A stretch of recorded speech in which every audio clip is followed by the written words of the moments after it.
Aloha, everyone, and welcome to the Neighborhood Board 5 meeting of September 2025. I'm Winston Welch calling the meeting to order. Can you tell me, Curtis, do we have a quorum right now? You do not have a quorum. You only have three board members in person. Okay, I just see someone else just there. Okay, well, I wanted to make an adjustment to the agenda of adding something in there. Do I need to wait until we've got 8 folks there? Yes, please proceed with the public safety monthly reports. Let's do that then. Okay. If our friends from the Honolulu Fire Department, Waikiki Station are there, we welcome your report. Oh, it doesn't matter. My name is Joshua Chase. I'm a captain at Waikiki Fire Station, number 7, right across the Alawat or Kapahulu.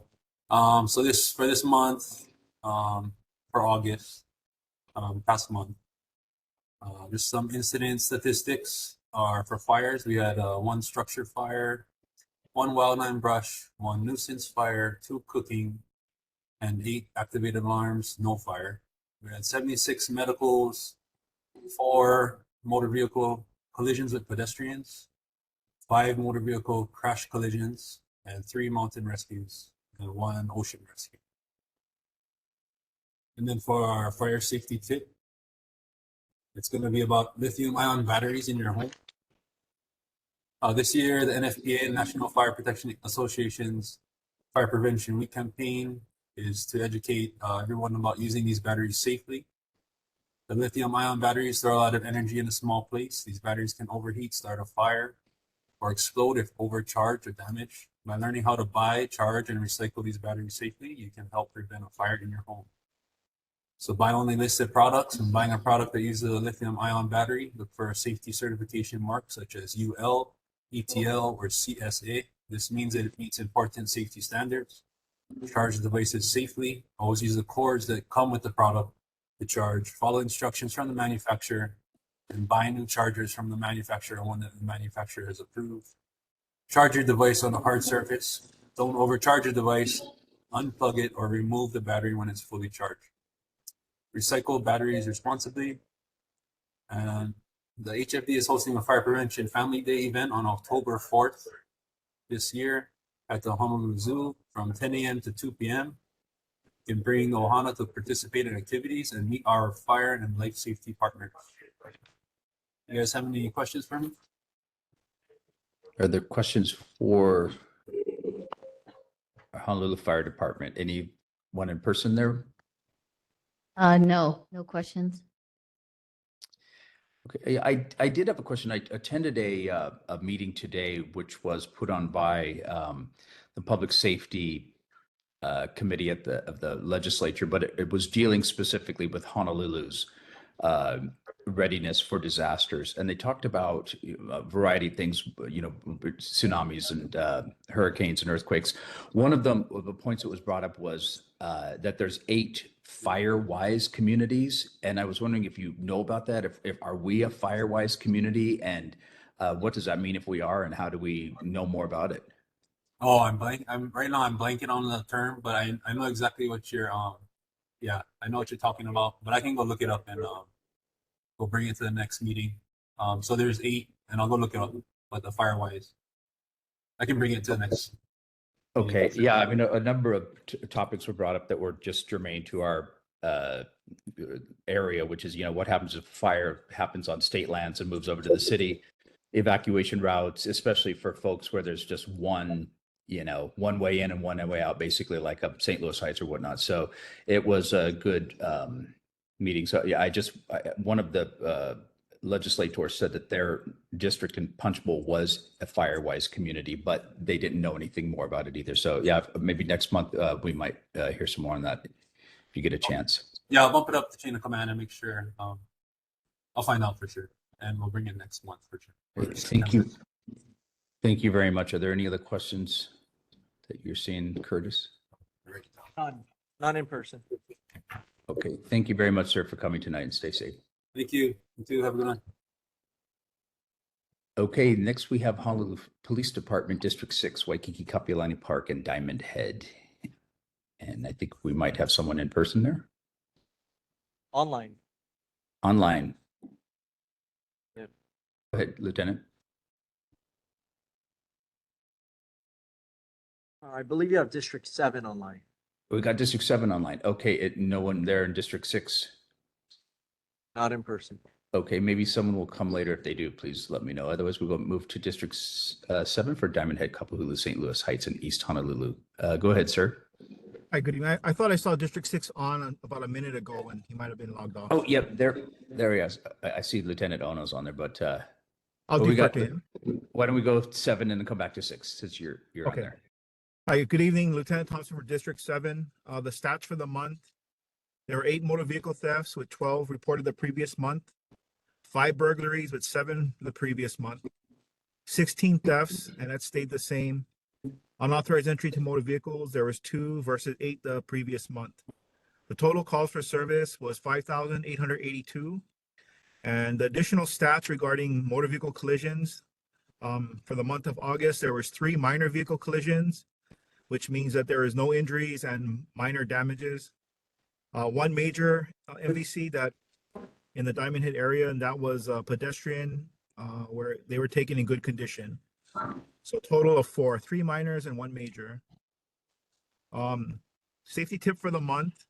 I'd like to go over NHTSA's safe driving, top 10 safe driving tips for 2025.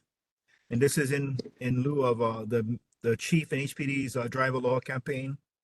Number 1 is buckle up every trip, every time. Ensure children in the right seat, appropriate car seat, or seats for their age and weight. Number 3 is drive sober. 4, pay attention to the road. 5, obey speed limits. 6, never drive drowsy. And 7, share the road responsibly. 8, pay attention to flashing lights. And 9, talk to teen drivers. And 10, check for recalls and make sure your vehicle is safe to operate. This can be found on the National Highway Transportation Safety Administration website, along with other driving tips and safety information. And that's all I have for this month. Okay. Thank you, Lieutenant. Do we have questions for District 7? Anyone in person? No, I don't see anybody. And I'm not seeing anyone online. So, okay, with that, thank you very much for your service to our community. We appreciate it and appreciate you coming tonight. Thank you, sir. And we'll go back to District 6. You said we have Lieutenant Ono. Hi, can you hear me? Yep. Okay. Sorry, I go over the stats for District 6 for August. Robberies, we had 3. The previous month was 1. Burglaries, 6. Previous month was 12. Thefts, 148. Previous month, 133. UEMV, 7. Previous month was 13. Assaults, 48. Previous month, 43. Sex crimes, 5. Previous month, 4. Bike, skateboard on sidewalk, 2 citations. Previous month, 5. Speeding, we had 13 citations. Previous month, we didn't have any. Parking, we had 2,296. Previous month was 2,332. Loud mufflers and prohibited noise, we had 14. Previous month was 4. Park closures, we had 34 citations, 25 arrests. The previous month was 74 citations and 22 arrests. Calls for service, we had 4,926, and the previous month was 4,400. And just a little info, Saturday night, we're going to have that Fiji tribute. So if you don't have to be in Waikiki, I would suggest not going. It's going to be very crowded. But that's all I have. Thank you, sir. Do we have questions for Waikiki Police Department 6? Any folks in person or online? I have one question. I heard about an assault that happened at Makalei Park last week, and I was warned about the individual that had assaulted some surfers. And so I was wondering if that person was arrested, and or should the neighborhood still be vigilant looking out for this man? I can answer that. Okay, So that what- happened in District 7. Actually, I don't have information on that assault. I can find out more. Do you know about what day or what week it happened? It happened last week. It was either Monday or Tuesday, I believe. And it was at Malcolm Park at 11 o'clock in the morning. Okay. I don't have an idea, but in case I can report back. But always be vigilant. I mean, even if the guy was arrested, it's just always good to be vigilant and aware of your surroundings. Yes, thank And- you. Thank you. Yeah, and Margaret, I don't know if you had a question for District 6 or 7, but go ahead. Hi, it's for 6. I know that you're going over the August stats, but you're talking about the Fiji concert coming up on Saturday. There, my experience on Saturday evening with the block party called the Summer Festival. I'm sure you've had complaints about it. It was an absolute nightmare. 4 hotels, people couldn't get to their hotels with their bags, The Royal Court at the Royal Hawaiian was blocked off. There was a restaurant, Haliaina Awards, and people couldn't get into that. Halekulani had an event, Sheraton had an event, and the UH football players, they were staying at the Reef Hotel. They couldn't, even with a police escort, get out. It was complete gridlock. And what had happened was they had police, or there was nobody directing traffic on Royal Hawaiian and Kalakaua. And the traffic was backed up and gridlocked. I mean, the cars were stopped, and the pedestrians, when I was walking, my Uber dropped me off on Kahio Avenue because we couldn't get anywhere near. And when we got to the light, to cross the street, across Kalakaua, the lights are all screwed up. So we had to wait 15 minutes to cross the street for the walk sign to finally come on.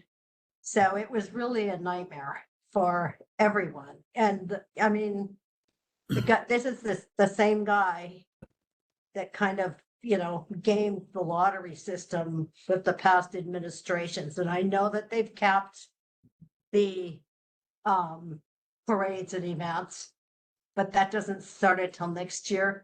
But it was an absolute nightmare. No one could get, because they should have had police directing traffic on Royal Hawaiian and Kalakaua. And beyond that, don't let cars hit onto Kalakaua if they're not going to be able to move. So it really needs to, I mean, I did, let the mayor and everyone know, and Mike Formby and all those guys, but there needs to be better planning.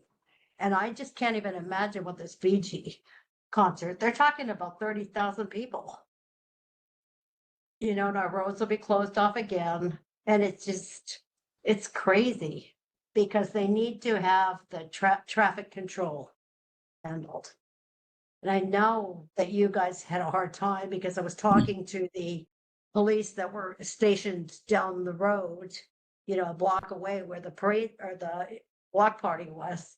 And it was called the Summer Festival. And excuse me, they shouldn't be disrupting everybody's business. Thank you, But Margaret. anyway, I'm not sorry to be sounding like Debbie Downer, but it's just something you guys need to be aware of because this weekend is going to be nuts. Yeah, so for that block party, yeah, I'll let special duty know because special duty handles the whole thing, the traffic control, everything. Yeah, as far as us patrol officers, we don't really get involved in that, and we actually have a hard time getting around too. So when we got to go to cases, we got to go around the traffic and everything. So we have the same problem, but special but you duty is the should one. know. Yeah, you should know because also there was an ambulance that couldn't get through. Yeah, but I mean, it's posted. I mean, supposedly posted, so everybody. I mean, I'm sure a lot of people don't know, but it's posted to the media and everybody that the roads will be closed. So, like I said, it's special duty. They close the roads. They handle all the traffic control of the whole area, actually, where the block party is. And so we just I'm just respond. We saying it respond when the didn't police. work because Yeah. they So were I'll let letting, them know. they weren't I'll let directed, them they know. weren't taking care of the traffic on Royal Hawaiian and Calico where everybody was trying to get in to go to their hotels. Well, thank you, I'll let Margaret. them It sounds like a nightmare, and HPD dealing with a nightmare. More nightmare this weekend, so don't go down on Saturday is the message unless you are going to the concert. Yes. With I will still. with that, okay. With that, I think Michelle, you've got a question or comment? Yes, well, just briefly, this may not be, I don't know what's wrong with my screen here. Somebody else's living room is on it. Just briefly, this is an issue. It's not only an issue Waikiki wide, but it comes into our neighborhood community district area in the form of a very very nice park entertainment center called the Waikiki Shell that is historic. And the Department of Enterprise Services is commercializing this site with these highly disruptive events that have nothing to do with the history of the park. This is the King's Park. It's King Kulakau's park, named after Queen Kapi'olani. And there's a huge history here. And the city should be respecting this history, not exploiting it. I believe our neighborhood board through the Parks Committee may want to take effective action by way of a resolution to calm our community down and not have these invasive events that are going to be blocking our streets, such as this weekend's alien event. And maintaining the quality of our established neighborhoods around the historic park and within the historic park as a designated location for public entertainment that comports with the history of the park. So Thank you, Michelle. that's my comment. Thank you. Yeah, and we can, I think that's not exactly HPD, but it bleeds into them as the duties that they have to do. But I think maybe if our mayor's director is on there, we can also ask him to look at that. But if there's no more questions for HPD, then I don't see any. I appreciate you coming, sir, and thank you very much. So we'll look forward to you next month and have a safe month until then. You too. Thank you.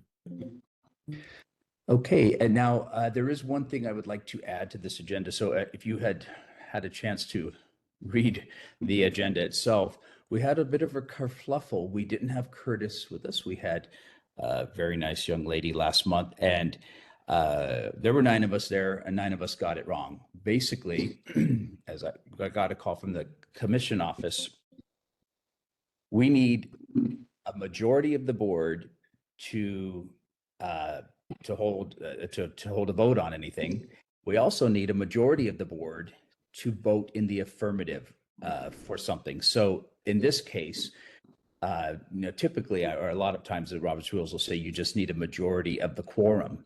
Well, that's not the case here. So now, to make it easy, we have 15 people on the board. Even though we may have several vacant seats, which we do, we still need to have 8 people to even consider a motion or whatever we're considering.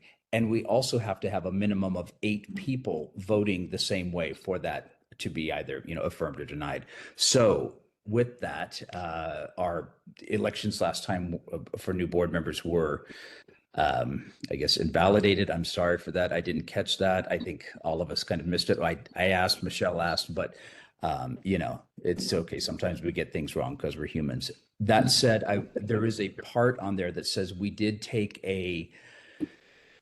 asked for the neighborhood commission office to free up our extra seats that are at large in the 2nd district in the Kapahulu area so that they can be at large for the rest of the year.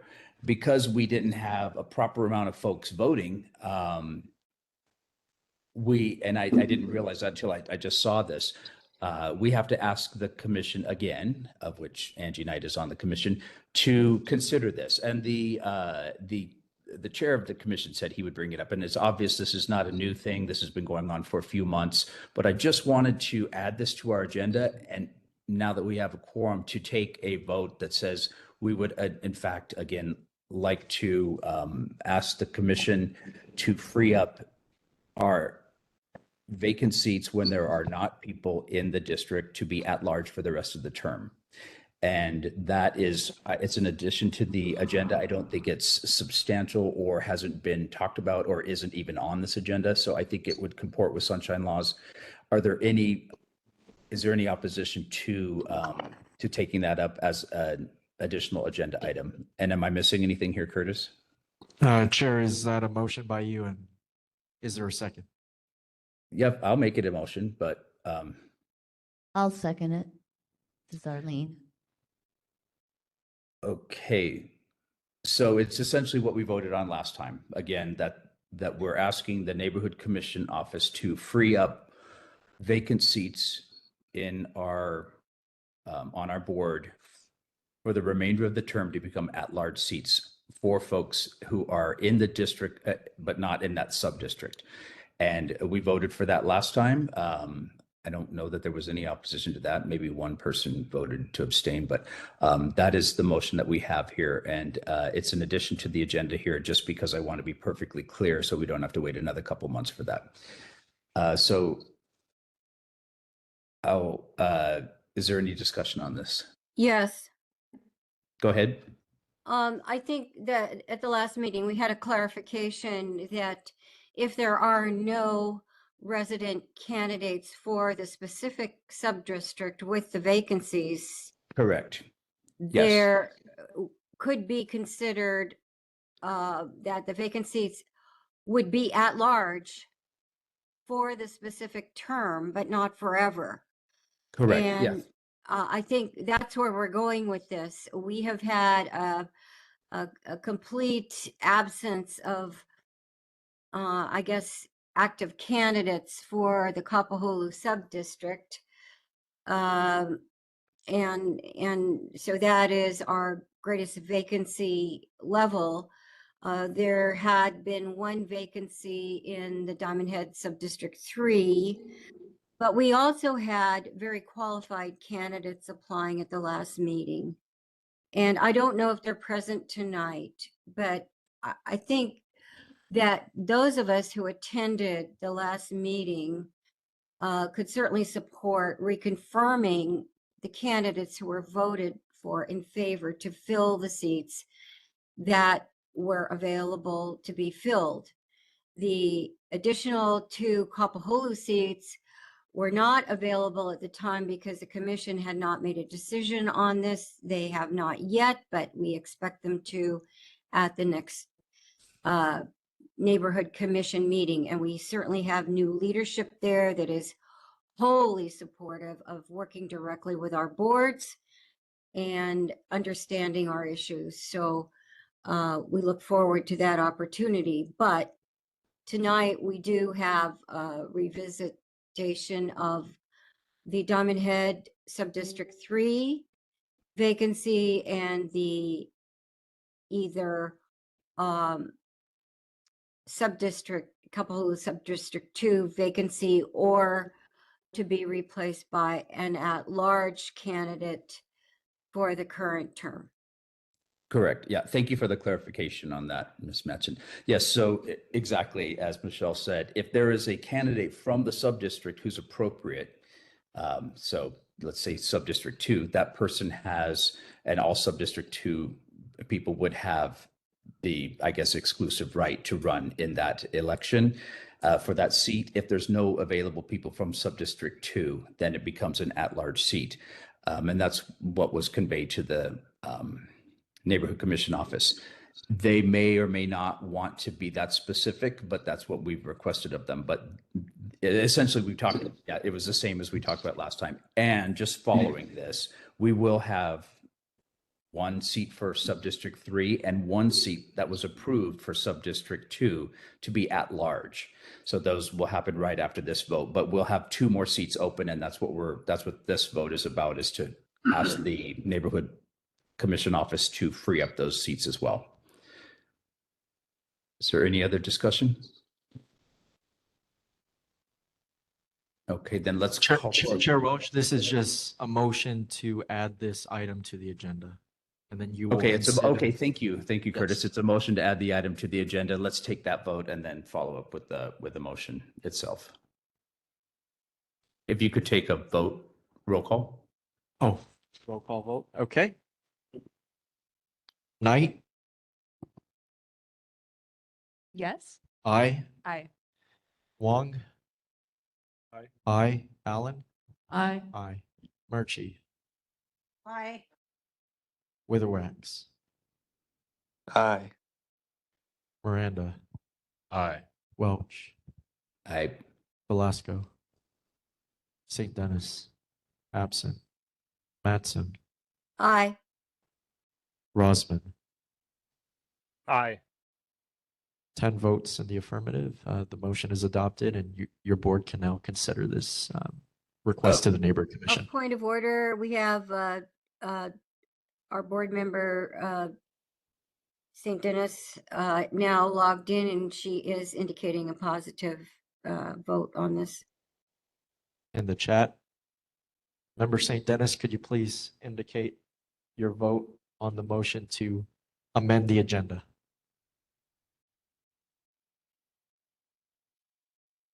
Got a thumbs up. doing your thumbs up online. Okay. Okay. 11 votes. Okay, and without having to repeat what the actual motion is to be considered for the Neighborhood Commission, I would just like to call for the vote to send it back to them and ask them to consider it again in lieu of our one person short last time vote. Is there a second to, or can I make that motion, Curtis, as the chair? Yes, you can make that motion again. I I'll second. second it. Okay, we'll say, I heard Margaret, we'll say Margaret. Okay, and if you could call the vote for that one again. Okay, and you did mention that if the commission converts one of the or both of the sub-district seats in sub-district 2 to at large, that sub-district 2 residents who show up after the fact have exclusive rights. I do not believe that is the case in the neighborhood plan, but you can confirm that with the neighborhood commission. Okay, that's our preference, and if they won't do that, then, and it's just at large, then I'd rather have the seats filled. So The seats just at large. Okay. Comment, just for Mr. people to Chair. be aware of that. Go ahead. Comment, Mr. Chair.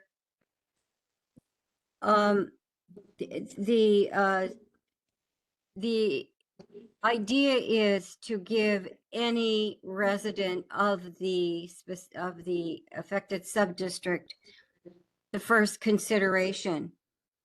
If there are other candidates that are not within that sub-district, then they should be heard as well. So the board can vote for the candidate who is best qualified, with giving first consideration to a resident of that sub-district.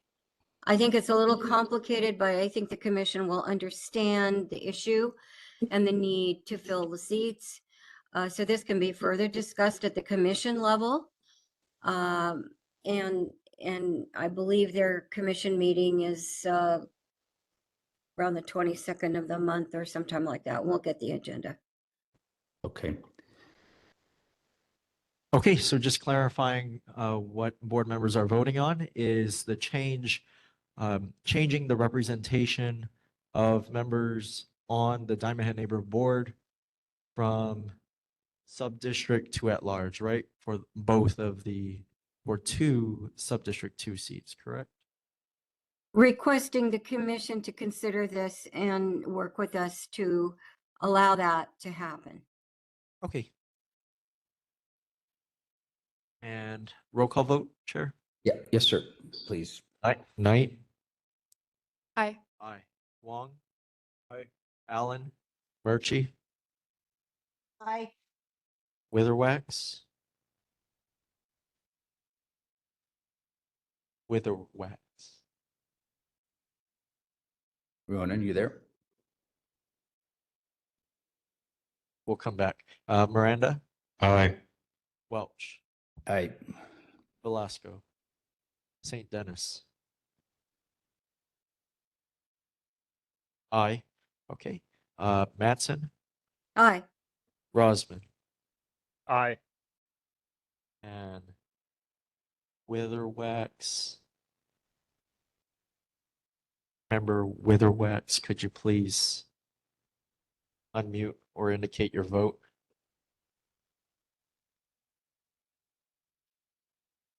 I think you might have stepped away, so You're hearing nothing from Member Witherwax. The motion is adopted with 10 votes in the affirmative. thank you. Thank you, everybody. I'm sorry for the kerfluffle, but yeah, we all know now. 8 is the magic number. With that, let's go on to the filling of the neighborhood board vacancies. So last time we have 1 sub-district seat, 3, which is Diamond Head, Fort Ruger, Kapahulu Park, Montserrat. That is up first. The next one is we have 2 sub-district 2 seats. So in fact, if there is anyone here tonight from sub-district 2, I hope there is, because we can have better representation from that part of the neighborhood. If there's not, we will move on to sub-district at-large seat, and there's 1 of them tonight. Again, there will be 2, assuming the commission approves this, which I don't see why they wouldn't. We'll have 2 more next month, just as a heads up, that will be at large. So with that, are there any folks for sub-district 3 who would like to put in their names for the board seat? Okay, go ahead. I see a raised hand there. Yeah. It's Linda. Okay. And Linda Wong? Okay. And Chad Watson. Okay. And Chad Watson?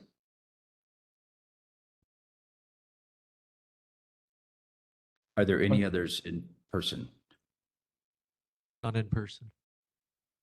or any others online? I do not see Okay. any. Okay, then we'll close the nominations for number 3. Oh, are there any nominations? We see 2 volunteers. We need a board member to nominate I'm each. sorry. Thank you. I nominate Linda Wong For which seat? Okay. That's For Angie. sub-district- of District 3, Diamond Head. Okay. Can I nominate Chad for at-large? Or do we have to wait? We'll wait. Okay. We're doing 1 sub-district at a time. Okay.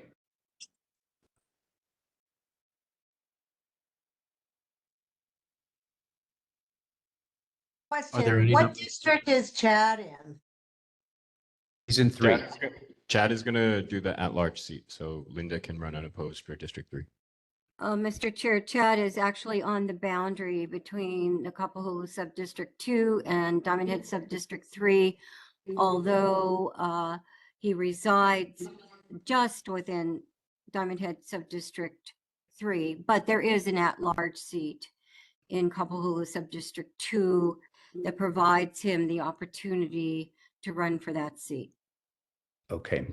Well, and Chad, if you're, did you say you will wait to run for the seat, at-large seat in a Yeah, I moment? think that'll be good. Okay. Then let's see, do we need a second for nominations for this? No. Okay. No. We'll go to a roll call Then- vote. Okay, with that, I will close the nominations. Are there, let's do a roll call. Let's make it easy. Okay. Linda Wong for Subdistrict 3. Knight Linda. Wong. Okay. Bruce. Alan. Murchie. Yes. Murchie. Witherwax. Witherwax. No vote. Miranda. Wong. Welch. Wong. Velasco. St. Dennis. Wong. Mattson, Wong. Rosman. Wong. 10 votes for Wong. Linda, you can take a seat. You're now officially a board member representing Subdistrict 3 of the Diamond Head Neighborhood Board. Okay. Return to you. the board after 30 years service. Yes, okay. Thank you, everyone. And is there anyone for Subdistrict 2? Just out of curiosity, anyone in the audience or online? Or hearing none, let's move straight on to the at-large seat. Are there any nominations for that? I nominate Chad. Wasden. Okay, okay. We got a lot. Okay, we got a lot there. Was that Anthony? Yes. Okay, okay. Are there any other nominations for the at-large seat? Okay, hearing, seeing none, let's close this and take a voice count. Chad Wasden is the nominee for the at-large seat. Knight, Chad. Wong, and Bruce Wong. Aye. Allen, Murchie, Aye. Witherwax. No vote. Miranda, Chad. Welch, Chad. Velasco, St. Dennis, Aye. Mattson, Chad. Rosman, Chad. and Linda Wong indicated for Chad. 11 votes for Wasden. Chad is now a member of the Diamond Head Neighborhood Board representing at large, the district at large. Okay, and Point of order, Diamond Head Kapahulu St. Louis Heights Neighborhood Board member representing the Kapahulu, well, actually the vacant Kapahulu Subdistrict 2 seat that has been deemed an at-large seat for the purpose of this election and this term. I think he'll read an at-large there. But anyway, thank you, everybody. And again, you know, I got a call from the neighborhood commission office and I couldn't find it online. So I had to, Jackson had to point it out to me exactly where it was. So, you know, appreciate your forbearance in that. And I think you've already been sworn in, but do you want to take a minute to do that for them both? They both have subscribed to the oath of office, so they're Okay. now board members. Yes. Okay, So we can we'll continue. okay, thank you. With that then, let's go straight on to public interest reports and events announcements. Are there folks here who have something that is not on the agenda who they'd like to bring up, what they'd like to bring up?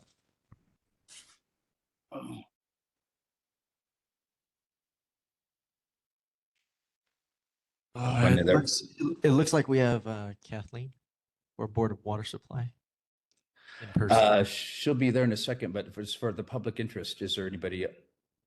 Oh, I'm this is sorry. our- I got that wrong. I'm sorry. Yeah, thank you.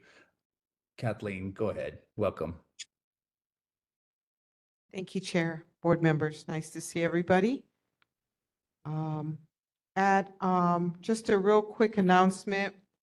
We have our Imagine a Day Without Water coming up on the 20th of September. It will be at Windward Mall from 10 a.m. to 2 p.m. So we hope you can attend.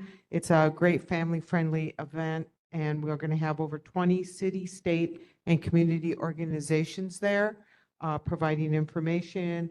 And we will be giving away a 45-gallon rain barrel if anyone's interested. And we did have one main break, a 6-inch main break at 3658. God, I'm going to get this wrong. Kanaina Avenue last month.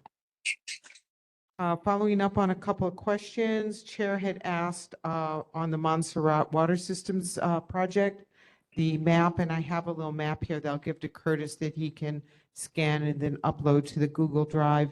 But the project goes from Pocky Avenue to the street where Diamond Head Market and Grill is on. Unfortunately, it's not listed on my map. So it just goes that one area from Pocky to the street that Diamond Head Market and Grill is on. So it's not a very long, Oh, along Montserrat Avenue. And then finally, on the Diamond Head fencing project, the maintenance is going well. And yes, we would like to wait until the plants take root and grow a little bit before we take you guys up there. So it looks nice and you can see what it's going to look like. So that is my report. Are there any questions? Questions in person there or online? Hi, Kathleen. This is Hi. Arlene. Hi, Arlene. Hi. I just have a question about the status of the drought here and how we're doing with that. Bad. We had 18% of normal rainfall in the month of August. So it's not good. So we're actually just starting to amp up our conservation messaging. Again, you'll be seeing us a lot more visible. And we're not asking for 10%, we're asking for 20%. We had 6 months this past 14 months out of a 14-month, 5-year rolling schedule, only above average rainfall. Everything else was below average. The last time we were that low was last December, which is our wet season, and we were at 17% of normal rainfall. So it's not good, and September's not looking very well either. All right, thank you. And Michelle? Aloha, Kathleen. Aloha, Uh, Michelle. Just quickly, I think there was a reference to the Board of Water Supply project from Pocky to along Montserrat Avenue. Yes, I ma'am. believe that cross street near the Diamond Head Grill is Campbell Avenue. Is that correct? Thank you. And good luck Thank with you. that. And Margaret? Thank you. You said that there was a water break on Kanaina. That's Yes. by Bogarts, that small street that they're proposing a new project. Is there any movement on that? Do you know? They were What type of proposing project? A a water townhouse. project? No, townhouse project on there. I would have no idea. That's a Okay, city yeah. question. Well, I think that they'd have to get some sort of an exception from you guys. Because Yeah, it's, that would go through our planning review, but I can check and find out Sure. about it. And maybe Anton can also check on his side with DPP. sure. Great. Okay, thank you. Yeah, I guess it's. You're welcome. You know, I we had a- always are surprised when these things pop up as approved. Kathleen, I had a question about, you do the rain barrels. Yes, sir. Are they subsidized or are they free for folks? They're free to the public for certain things. Like if you come to our workshop, which is, I think, $35, $45, we'll give you the rain barrel for going through the workshop. But we give you a $40 rebate, and most of the time, the rain barrels are not that expensive. Just an average 30-gallon is about $40. So with the rebate, it's almost free. And has the Board of Water Supply ever given away trees, considering that they also absorb a great amount of runoff? No, not to my knowledge. We don't usually grow plants that large. We do cuttings, of which if somebody wanted a cutting or something, just give me a call and we'll see what we can do for you. Just wonder, that might be a novel approach to if we're looking to do stormwater runoff, is planting trees and having it be subsidized like a rain barrel. Well, we did do a project with Malama Mauna Lua where they did some plantings at one of our booster stations. And we supplied the cuttings and things for that. Okay.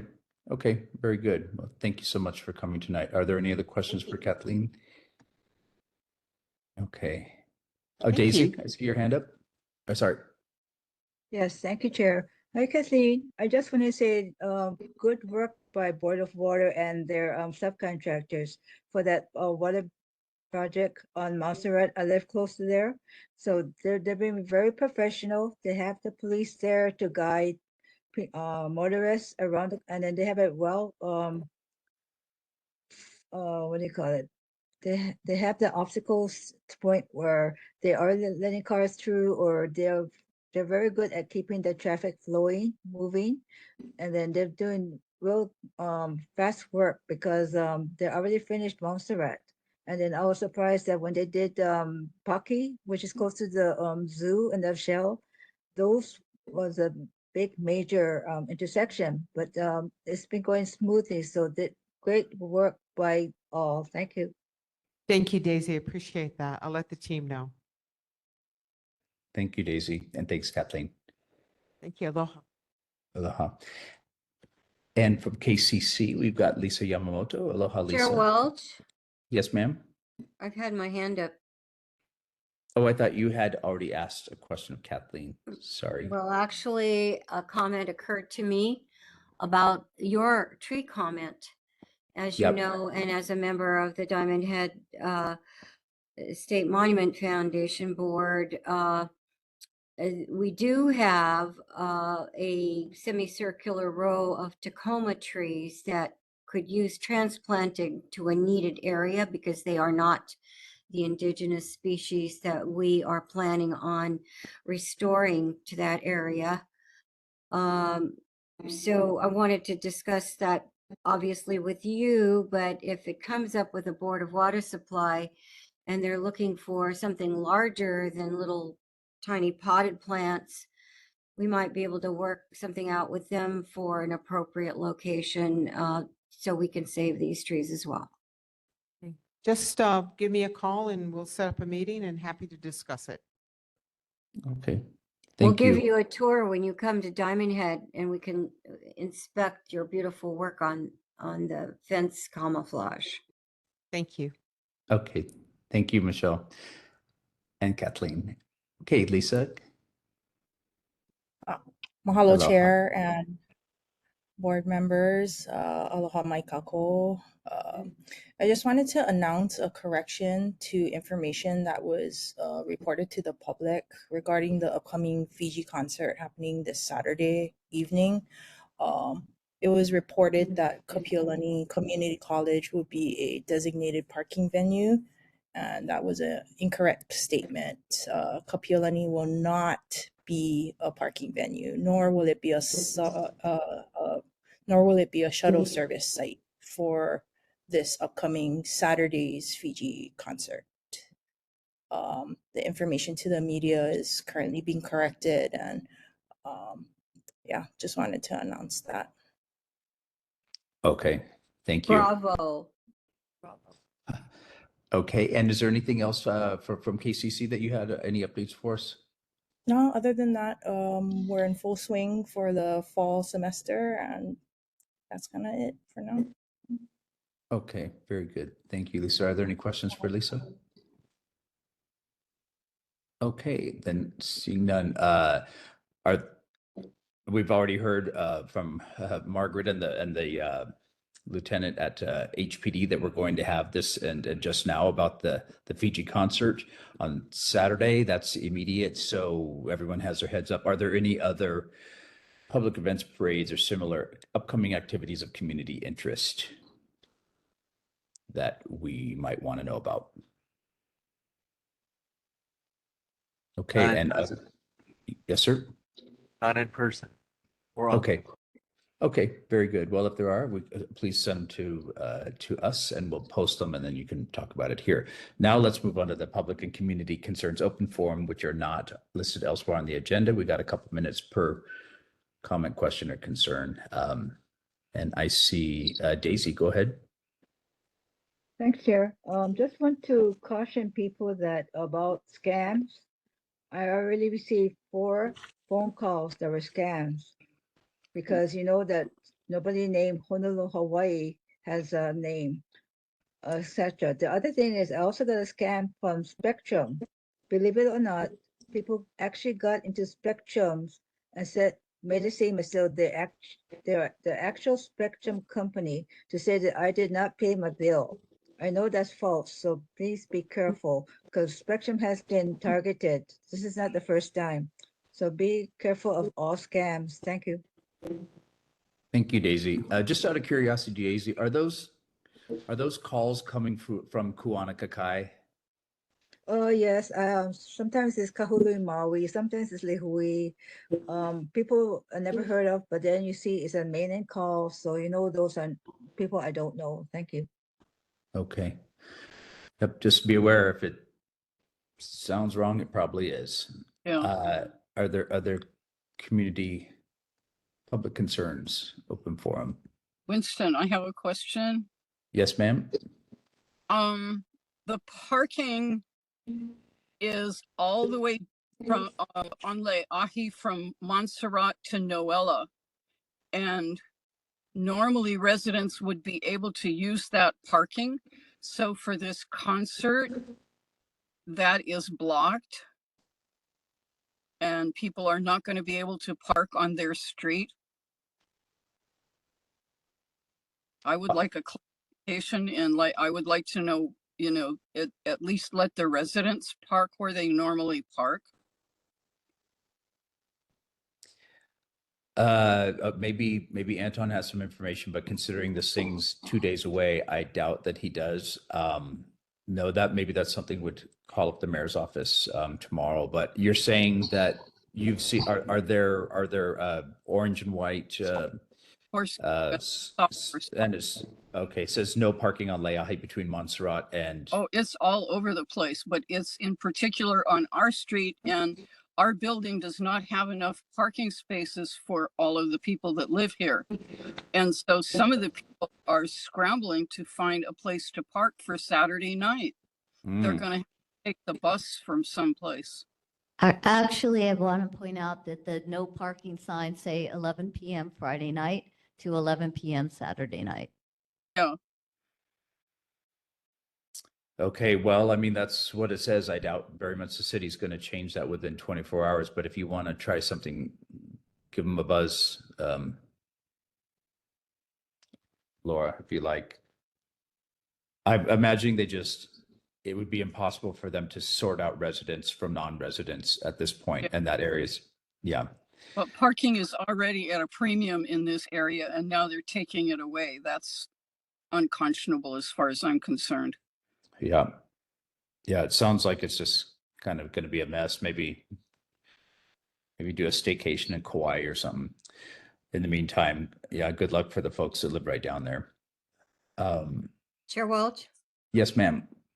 It's common knowledge that certain places in San Francisco have residential permit parking. I believe there are some places on Oahu that have residential permit parking. I think Leahi Avenue is a prime location for that type of protection, to protect the residents that are short of parking because their properties don't allow even 2 cars per family.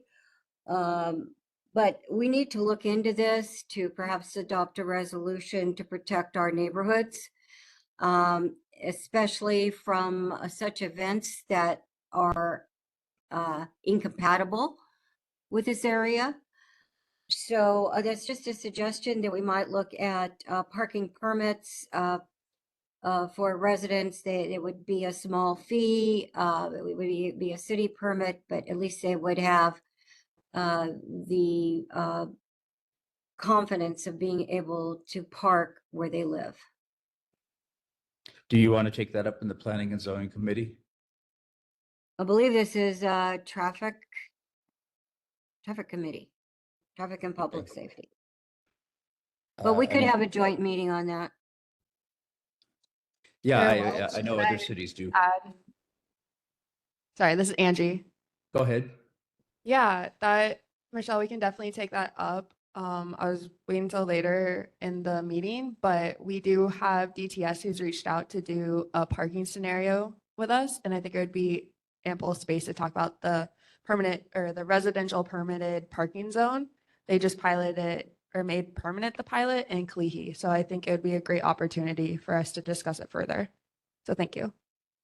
Okay. I'd like to make a point on that because this other, I guess, endeavor appears to be a little apart from what we're discussing. It's more of a From what I understand, it's more of an island-wide effort. We'd have to have more information on this. So we're speaking specifically of a needing neighborhood for immediate solutions. And I think that the chair, Murchie of the Traffic and Public Safety Committee could assist us because she's very familiar with this area. Thank you. Okay, well, I will suggest then that it gets taken up in the Traffic and Safety Committee then with the co-chairs. It's got a little bit of gum in the hair down there because, as you can imagine, we've got a community garden. It abuts a public park and across from an elementary school, which is problematic too, but the traffic's always been bad on Leahi, as we know. But there's, some details that can be worked out, but I wouldn't expect this one to be over anytime soon, but it might also apply very well to the other side of Kanaina, where who just talked about the new development going in. And I got a note from a community member that said there was an ambulance that could not get down Kanaina, and they had to go in through Puale to get the person out on the backside of Kanaina and go through one of the buildings to do that. So it's a real issue. We haven't heard from the folks that are looking at building that property, and I haven't seen any more. But Chair Welch, yeah. I have an update on that. I think this is probably an okay place to put it because it's a public and community concern. Well, there's just there are two issues. There's a city bicycle rental rack, a Beaky rack that's taking up residential parking. The city needs to do something about this exactly the way they did resolve the matter on Diamond Head Road with the commercial rental Beaky station to relocate it. That way, the residents will have the parking they need on Kanaina Street. The proposed small fourplex that is being considered to be built by an independent builder. We had the consultant come to the neighborhood board meeting. I have been as the planning and zoning chair, I've been in contact with that consultant. They have informed me that there has been no further action on this project, although it needs to qualify for a Diamond Head special district permit and a special management area permit within the Diamond Head core area. The other part of that equation is that this proposal Chair, is, point of order. Yes. If we could we're just talking about parking get here. back to announcements of public events, parades, and similar upcoming activities of community interest. Didn't we take that up on the We're agenda? on the We're on to public something else. Yeah, we're on public and community concerns, but maybe after Michelle's done, Wait, if you well, have. just point of order. Sorry, Michelle, just 2 minutes per speaker. Well, I guess, Okay. Michelle, if Well- you, I appreciate you staying on top of that and letting us know. I think the Vicky is definitely something we can deal with right now until this development comes up again. But it's a very relevant topic that let's bring this up with Anton a little bit later if we can. Thank you, Chair. I have something.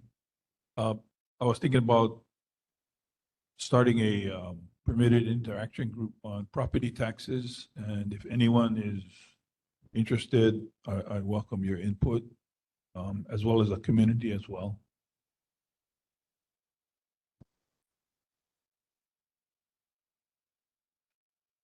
Curtis, can you refresh our minds about what the permitted interaction group would look like? Yes, so you would put that on the next meeting agenda, or Bruce indicated to me that he is unavailable next month to talk about it. So he wants to create a permitted interaction group to discuss solutions on the property tax issues and concerns that he and other community members have. Is that correct, Bruce? Correct. Yes, so these permitted interaction group meetings and discussions, as long as the board approves the permitted interaction group, up less than a quorum of members on the board. So that would mean up to 7 members of the Diamond Head Neighborhood Board can join this permitted interaction group to participate in discussions about solutions to the property tax concerns that Bruce Wong and other residents have. And Okay, then- so that's on. And then okay. a solution can be presented to the final board in a report that can be shared with elected officials and the community. And they're not, they're open to the public, but they're not subject to sunshine law. Is that correct? Correct. Yes. So you can have a, discussion with 5 board members in the permitted interaction group at a park or at someone's house without violating the state sunshine law. And could that permitted interaction group also extend to include other board members from surrounding areas? Absolutely. Okay, okay, and so we would put this on our agenda for November is to form this if Bruce wants to go forward with this. This would is be- Arlene. I have a suggestion. I mean, I think this is a really important topic as well. If you're not going to be here, perhaps I can or another board member can bring it up so that we can vote on it. And that way, when you come back, we can actually start working. I know, but if we start the process sooner, then That is Bruce, when he comes back, can work on it sooner. Yes, that is correct. You can name Bruce Wong as a member of the permitted action group. So yes, Vice Chair Velasco is correct. Okay, that's a good idea, Arlene. Thank you. Other public and community concern open forum here. Yes, we have. Go ahead, please. Good evening, Chair, Vice Chair, members of the committee. I'm Catherine Stanaway. I'm a resident of Subdistrict 3, Diamond Head. And this is going back on the issue mentioned before at the 3700 block of Kanaina Avenue. I wanted to show you folks a picture. It's my only point of ingress and egress from my house. And it's blocked by, we get delivery trucks, and then cars parked in the no parking zone on one side, and then Beaky's on the other. So it's like and then there's a right turn, right? If you go up Montserrat and you turn right onto Kanaina, it's like a blind right turn around the delivery truck. So you could get in a head-on collision with somebody going through there. And it's like, I could show you, can I show you the picture? I don't know if the public needs to see or, okay.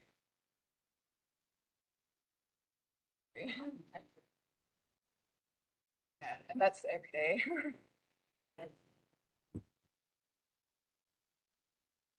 Yeah. Yes, if you email it to me, I can add it to the board's Google Drive so that they can consider board action with your testimony on potential solutions for the area. Yeah, I see that every morning as well. Yeah, sorry. Okay, sorry. Okay, thank you.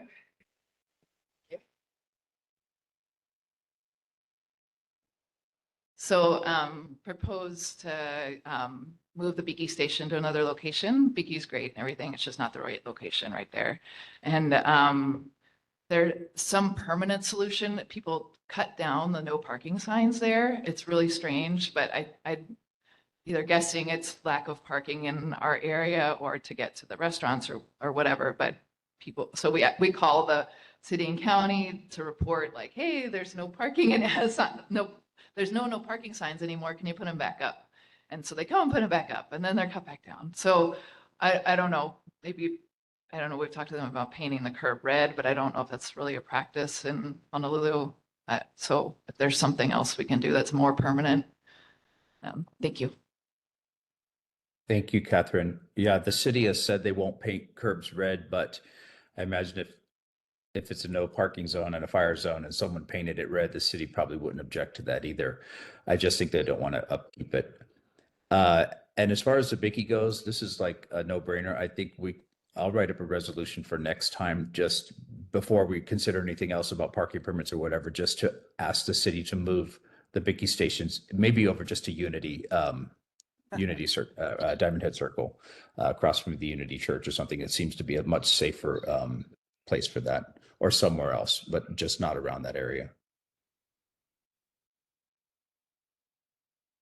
Okay, are there any other public community concerns? This is Arlene. I have one.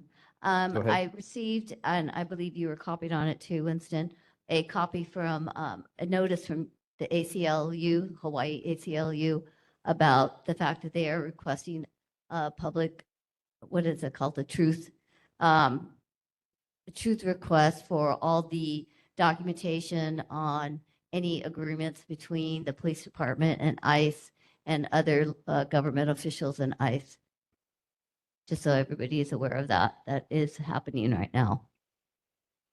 Yeah, it was a Freedom of Information Act, I think, request to see what the city is, how the city is, any agreements that were in place with the federal law enforcement authorities. And it's filed by the ACLU.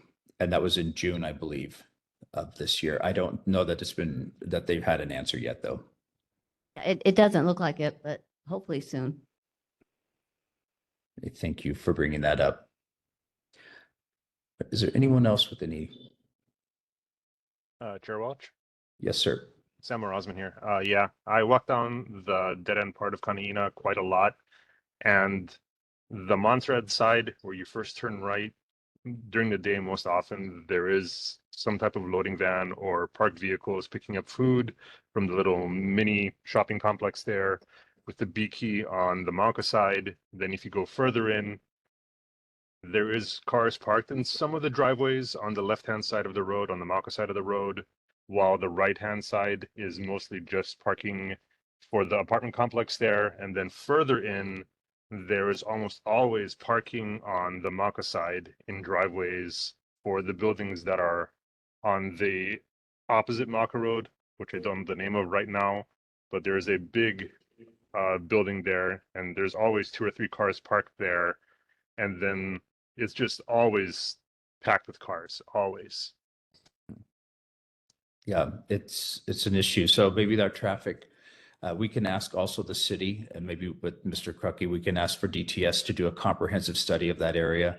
That intersection, the 5-way point where Diamond Head Circle comes out, and where the Italian restaurant and the shopping center, it's terribly dangerous. I took a fellow down there from DTS, and we were just sitting there. I just said, I don't even have to give you a comment. Let's just watch this for 5 minutes. It was insane how dangerous it was. People darting across the street, barreling down Montserrat at 50 miles an hour, blind curves, people parking illegally, bikes, tourists. Yeah, the whole thing needs a very serious look. I've seen people mowed down right there more than once, and it's not a pretty sight. So maybe Angie and Margaret, we can work with the city on a comprehensive solution for that area. Thank you. Okay, if there's no other. I was waving my hand. Also too, those lane changes right by Kanaina on Montserrat with now you're directed to turn left on Leahi before Pucky. And then the other lane is either a straight ahead or a right turn. So if the guy's going straight ahead and the car behind that wants to turn right, they have to sit and wait through a couple lights. It really needs to be reassessed, and I know they know this, but I guess they figure as long as we don't keep whining about it, it'll be okay, but it's not a good thing. Okay, let's keep up We don't need a left turn only lane onto Leahi. When you're going Makahi on Montserrat. Sounds like our traffic and safety committee has a lot on their plate then. Okay, well, you've got Angie there, and I know she's eager to help. So thank you for taking that up, folks. Just let us know when the meeting's going to be. We have if there's no other comments, and we have a short presentation. This is from the Climate Future Forum about use of pesticides and hazards to human health. We have Ella Alexander give the presentation, but I think we have another person there to give the actual presentation. Yes, hi. My name is Olivia Eagle. Curtis, I emailed you the presentation if you wouldn't mind pulling that up for me. Yes, so I'm with Climate Future Forum and also the representative Perusa's office. So we're here to talk to you today about pesticides and how they affect your neighborhood, and also just some ways to help protect human and environmental health.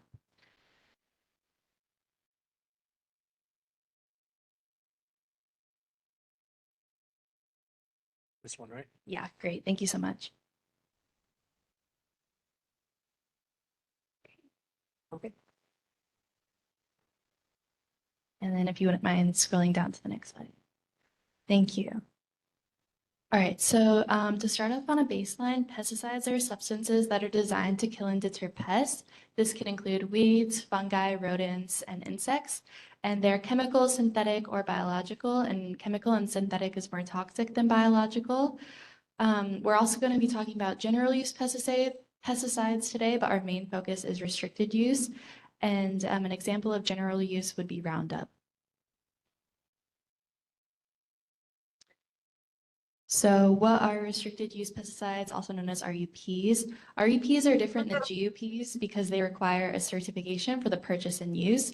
And these are restricted due to the fact that they cause severe environmental health impacts.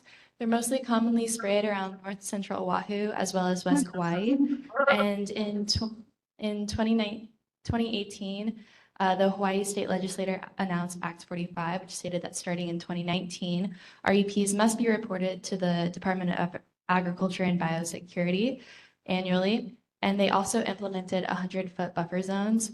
The Hawaii Alliance Progressive Action Organization, also known as HAPA, have been collecting data from applicators as to where these pesticides are applied and also how much pesticides are applied. So throughout the presentation, most of our research was collected off that data. So here we have some examples, 1,3-D and metamsodium. In 2019, over 175,000 pounds of 1,3-D was sprayed. This is a groundwater contaminant. It is highly prone to drift. It is a carcinogen, so it can be linked to cancer. It's toxic if inhaled. It can cause respiratory impacts, dizziness, nausea, and vomiting. We also have metamsodium, and in 2019, 30,000 pounds were sprayed. This is highly prone to drift. It can drift up to a mile. It is also toxic if inhaled. It causes weakness, blurred vision, cramps, pupil constriction, sweating, lowering the pulse, and also muscle tremors. So we have some exemptions to Act 45. Neonicotinoids is one exemption. These are not currently classified as an RUP, so there is limited reporting on neonicotinoids. Right now in Hawaii, neonicotinoids are used to treat the coconut rhinoceros beetle, which is an invasive species. This is very toxic to our native birds and pollinators, and it is systemic, so it's injected to the root or seeds of a plant, and it makes the whole plant toxic instead of just being sprayed directly onto the plant. So most of it is lost in the soil. We also have experimental field trials, which is where major chemical companies such as Bayer, also known as Monsanto, and Syngenta can test GMO crops on Hawaiian lands, and this just has adverse consequences on our agricultural resources. Most of the time, these can be exempted from reporting, so it's easier for these companies to spray in larger amounts and ignore the rules. So as we can see, Act 45 is a good start, but it is insufficient for our needs. The current buffer zones from schools is only 100 feet, but as stated earlier, metamsodium does travel up to a mile. This also nullifies the Federal Insecticide, Fungicide, and Rodenticide Act because that requires people to follow the rules on the label, but since it's very easy to get around reporting and there are loopholes for bigger companies, it's just easier for them to cut corners. For applicators, they're not required to put the time that they applied the pesticides, the crop or pests that they were trying to kill off, the dilution rate, or the site at which they sprayed at.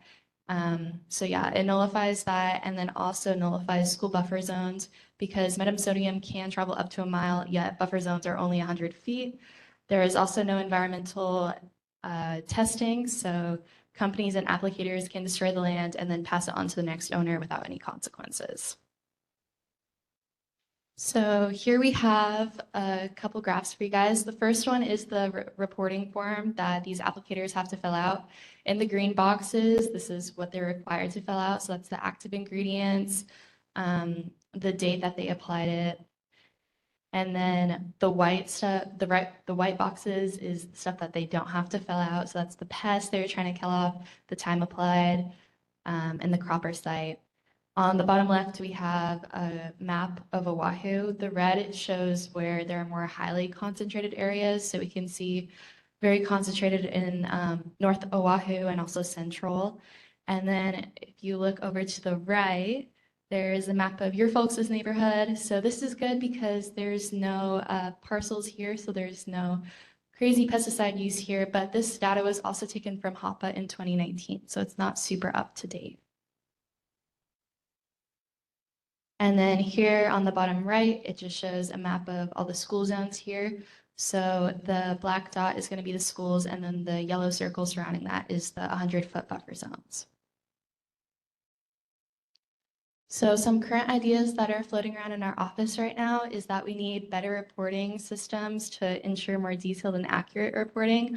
Also to increase those buffer zones, having larger fines for big companies who decide to spray and ignore the rules, classification of neonics as an RUP, more environmental testing, especially when applicators can sell that affected land, and also transparency and labeling. Even though a label may say Hawaii grown, it doesn't mean it's organic.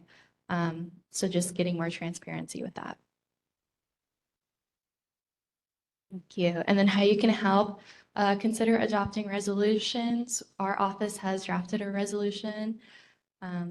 We'll be happy to share that with you folks. Also share your experience and testify, hold community meetings, sign up for emails to stay informed, contact your elected officials, educate about pesticide use in schools, and stand with farmers, support locally owned organic farms and help them start using more organic practices. So we also wanted to share this with you guys. This is Rewild Your Campus, which is an organization that focuses on pesticide use in schools. And they talk about reducing pesticides and also just educate us on the harmful impacts of pesticides. And yeah, they focus on organic land care, biodiversity, and health. And there's a QR code that will link you guys to their website. They have boot camps that they do. I'd say once or twice a month. They just had one August 19th. And overall, it's just a great way to educate us about pesticide use.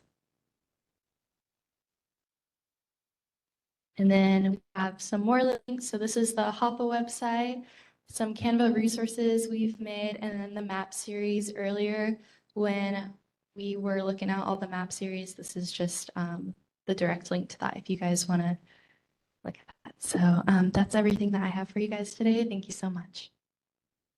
Okay, Great, thank you. so much. Are there any questions that we have for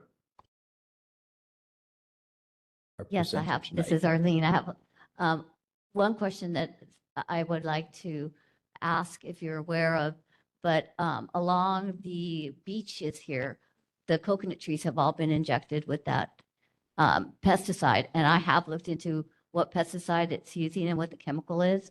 And it is known to be very toxic for marine life. And they're putting that chemical right on the trees, right on the beach. And it's very disturbing. And when I called the Department of Ag, I kind of got the runaround and was told that, oh, well, the tree uptakes the chemical from the roots, therefore it's not going to go into the root system. And therefore, when the seawater comes up and, splashes against the trees that we can see on the surface, but also underneath, it's being inundated, that chemical is going directly into our ocean. And when I pointed that out, I got told to call somebody else, and they never returned my call. So that's a real issue. Sorry. So that definitely is a huge issue.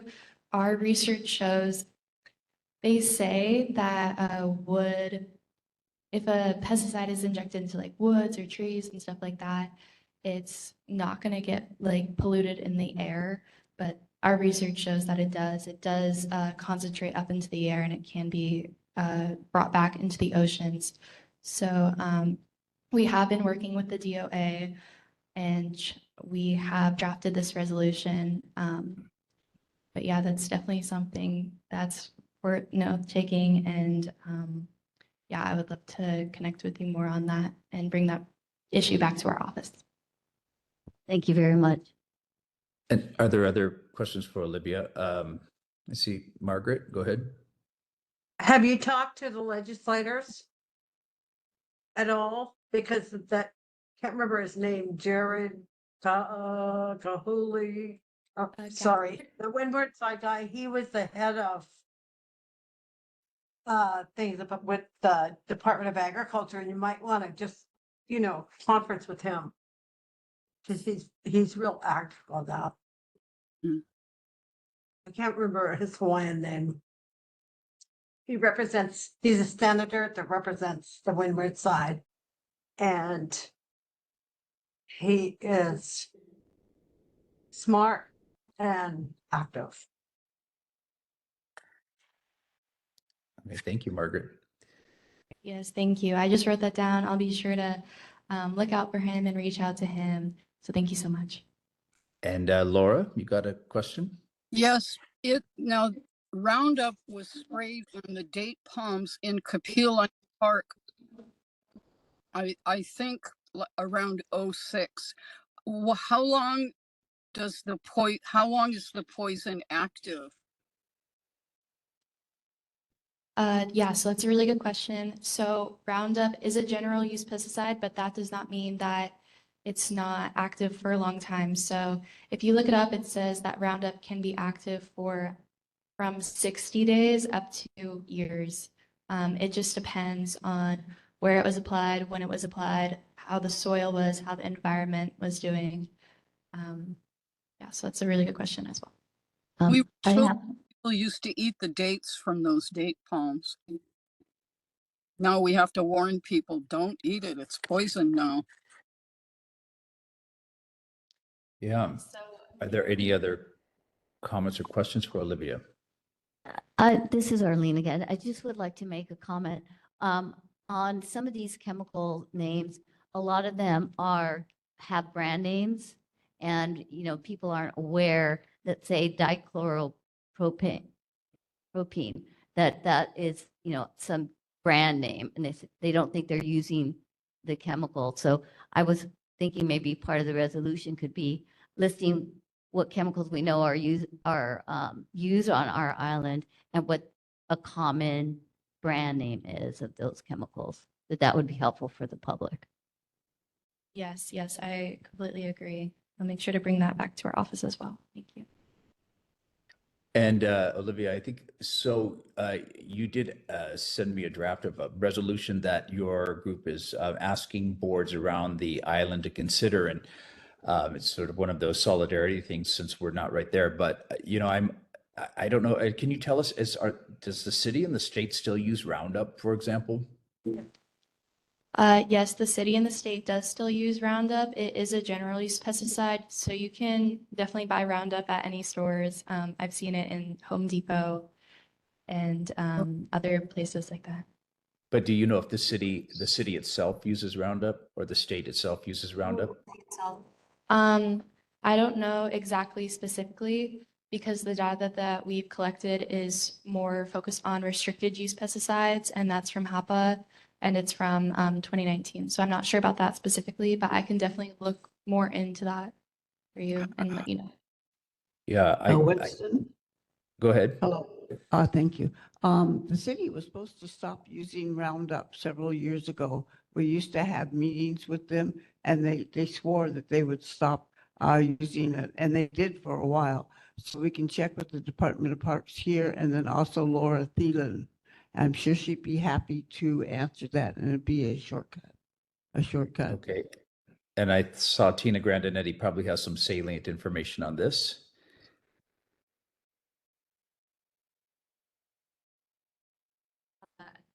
The city does not have a ban on Roundup or glyphosate on county lines, but Hawaii County and Maui County do. Although Maui County is currently debating because their parks employees said it's really hard to upkeep the parks without it. But The park manager from Kapiolani Park said they would stop using it, and then they did for a couple of years. the county doesn't have a ban, and there's no statewide ban. That surprises me, especially with lawsuits that have been won for zillions of dollars in the mainland, especially about, you know, just Roundup alone, let alone these other chemicals, by folks that work with them. So to that, there is been a resolution in our, a draft resolution in our Google Drive, and essentially it is what Olivia was talking about, and it's asking us to ask the legislature to prioritize you know, pesticide reform in the next legislative upcoming season 2026, reclassifying harmful general use restricted for more transparency and accountability, establish buffer zones, especially near homes, parks, hospitals, playgrounds, and to what Arlene was saying, require regular soil and water testing to assess pesticide-related environmental damage, soil quality, and environmental impacts when selling property. And just asking, yes, just look for alternatives. I mean, the resolution's been in the drive for maybe a couple weeks now.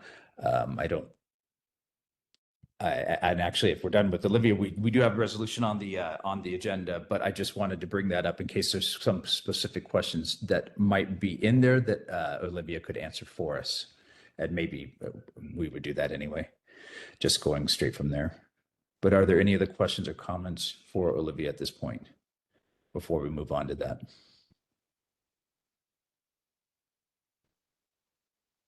Laura? Would there be any stopping? I've seen it for sale in Longs, Manoa. Would there be any stopping the sale? Is that part of the resolution? It's not part of the resolution. It just says to basically do a comprehensive pesticide reform, and harmful general use one should be listed as restricted, but I don't see any bans on anything in here. So it may be that that's something that the legislature would come up with, but that would require some extensive public hearings and professional testimony. And like, you know, Tina Grandinetti was just saying that, you know, people might say, hey, we want this, we need it. It's, you know, to keep down the weeds. So there would be a public oversight process inside of that. It's just, do we want to forward this as a board in solidarity with you know, all of Oahu and the state to just look at pesticides again for all the reasons that Olivia just was talking about. And Michelle?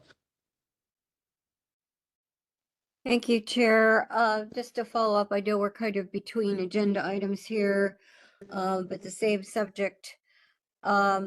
We have an excellent environmental committee chaired by a very knowledgeable chair, our vice chair, Arlene. And she is very akamai about these things. I would like to suggest that, and I've taken a glance at this resolution. It looks very professional. I'd like to suggest that the environmental committee take this up, make any further recommendations to the board, so the board can take action and adopt either the resolution as written or with some amendments at the next meeting. I think it is a very serious concern that these products are still on the market for unknowing customers. And we need to know how to better protect our island. There's another question about the coconut rhinoceros beetles. I understand they're attracted to mulch, and this is why the city does not store mulch in Kapilani Park anymore. I need to know more about that because we do need mulch. We're recycling our necessary green waste with coffee grounds and eggshells right now for mulch.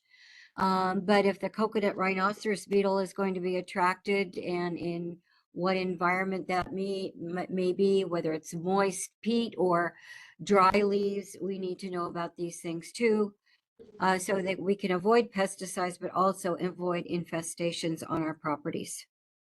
Okay, yeah, it's a good point that maybe this is something for the environmental committee to take up. Arlene, are you interested in doing that? And Yeah. Oh, yes, I'm very interested in this. I will okay, definitely take it up. maybe you could take this resolution up then. And actually, it would be great to have a invite folks from the Invasive Species Council to talk about coconut rhinoceros beetle and the difficult battle that is, regardless of pesticides. So maybe that could be a 2-for-1. I don't know if it's enough time on that, but I can definitely put you in touch with those folks as well. And that might be a separate meeting that you look at as well. Yeah, I would, it's definitely worth bringing in as many people as possible on these different issues. Okay. Well, then with that suggestion, as we move on the agenda, is there a preference to the board then to have this go to the committee? Is there any objection to that? Or how do we do this, Curtis? Do we have to take that as a, Yes, you can refer this resolution to your committee for further discussion, and you can edit the resolution and bring it back to the board at a future date. If I want to have a public meeting on this, say soon, like Yes. I can give you the notice. If you want it next week, Friday, send me an agenda by tomorrow. Okay, But well, it but won't 2 get weeks tomorrow, notice would but be 2 weeks helpful. notice. Okay, Yes, all right. as much notice as possible. Okay, thank you. okay, then I will recommend that we send this to the environmental committee for just more discussion and fine tuning as needed. If there's no objections. Okay, then let's move on to, thank you very much, Olivia, for coming today. It's an important issue and one that, as you make the rounds of the neighborhood boards, I think, just given what happened with Red Hill and now we find out we're basically eating a credit card of plastic every day. We're kind of all becoming aware at the same time that we're surrounded by this stuff and whatever we can control. Probably not the worst idea. So thank you for that, for coming tonight. And we look forward to working with you in the future. Okay, then next we have, okay, Mr. Crucky, Director Crucky, I think I saw you somewhere, maybe online. He's not online tonight. City is not online tonight. Okay, so for Director Crucky, then, are there any things that we want to take to him? We had a few items. One was moving the Bicky station. Another one was asking DTS to come down and really do a focused safety study on that area in conjunction with our own traffic and safety committee. What other issues have already come up today? Help me. Parking, yeah, the idea of parking permits and for residents. Was that all that we had so far? And if not, or if so, then what else did we want to ask Anton? Parades. Parades. Block parades. Okay. Winston, have you seen the write-up from the mayor's office? I'm sorry, I don't think I did. Tell us what's the salient points on there. Yeah, I can briefly go over it. So it talks about the highlights from the mayor's newsletter that you can view at honolulu.gov/mayor/newsletter, and a big announcement of the once per decade city charter review. Honolulu Charter Commission is conducting a once a decade review of the city charter, which serves as Honolulu's constitution. Community members are invited to submit proposals by November 7th, 2025. The commission will also be holding community meetings in October. Dates, times, locations, Details can be viewed at honolulucitycouncil.org/charter-commission for more information.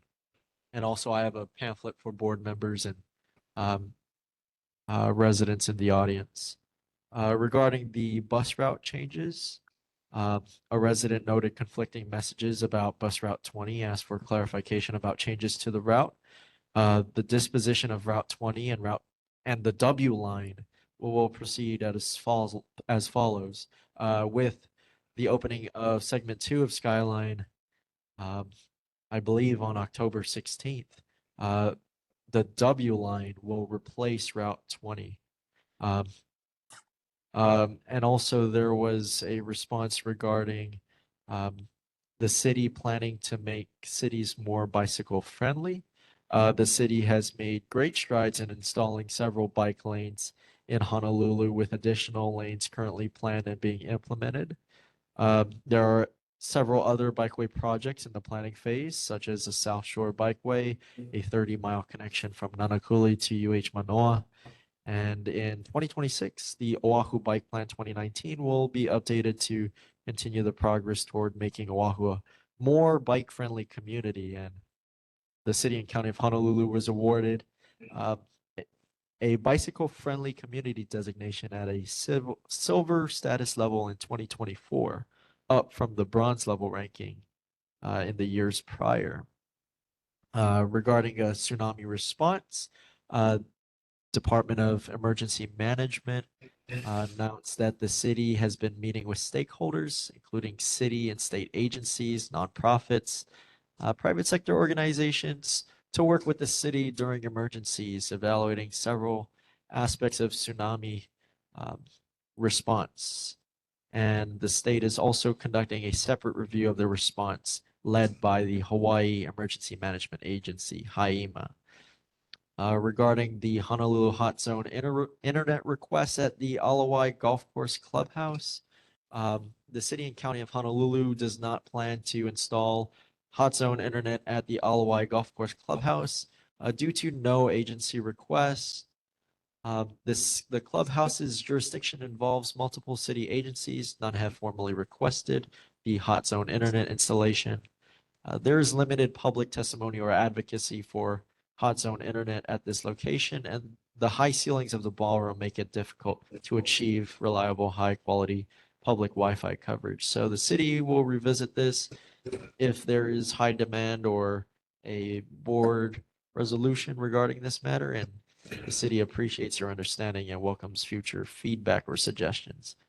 And then DTS completed their investigation of faded lane markings along Wailai Avenue between 2nd and 4th Avenues, including a review of their records and a field inspection.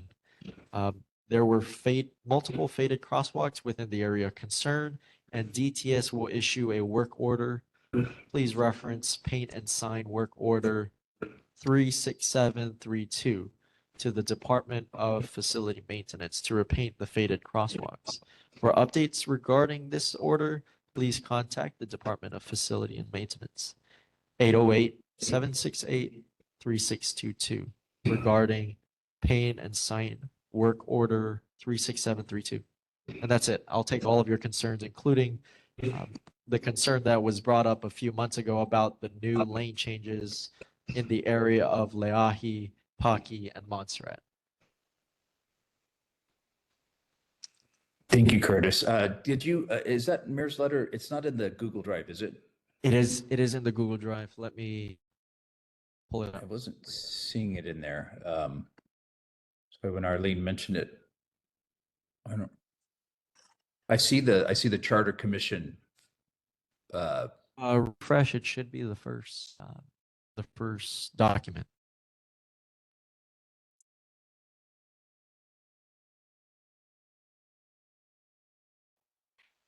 Chair Welch, I did not understand this memo that went out, posted before the agenda on our drive.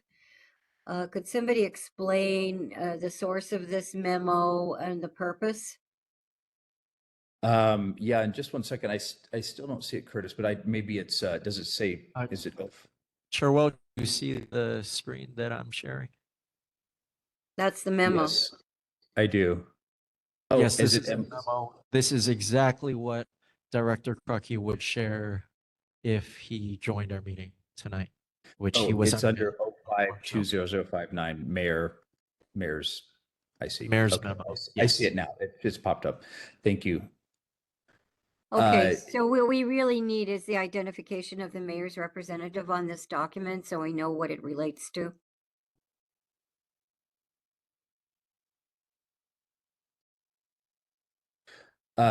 I see this. So it's the PDF. Okay, and it's inside. I see it now. Also, if you could ask Mr. Crucky about the Firewise community. And again, I would just say that I did let board members know, I think that, or I hope I did, maybe I just did mentally. There was a hearing today by the public, I want to say it's the Public Safety Committee of the House. And it was Kim Koko Iwamoto and Bella Albelati, I believe that's her name. And they had folks from the CEM, which I think is Center for Emergency Management. And this is the second part of a conversation they're having about the readiness of the city. And it's coming on the heels of the fires in Waianae, as well as the tsunami, that we had. And it sort of was a debrief as well as what is the city doing. But I would highly recommend that all of you go to the state legislature site and look for recent hearings, and it's public safety, and it was, I think today, and then they had one maybe the 18th or something like that of August, but it outlines, it's kind of scary, honestly. And the folks there from the city, I think they're doing their best. But I think they're by their own admission, under-resourced and could use some help in that. But essentially, there are, and maybe you all know this, there are no public shelters that would even withstand or are designed to withstand a hurricane level 1, which is what we just kind of missed with Kiko, let alone a 3 or a 4 or a 5. So essentially, it was the message that they were saying is that we are on our own. Find someone who lives in a ferro concrete structure. And, the representatives were saying, how do we even know that? How do we know how solid our building is? And these were just real basic questions. How do we know what evacuation routes are or this sort of thing? So it was kind of eye-opening to me, as well as, fire management. So I would like to know about the Firewise communities and if we're one and what does that mean?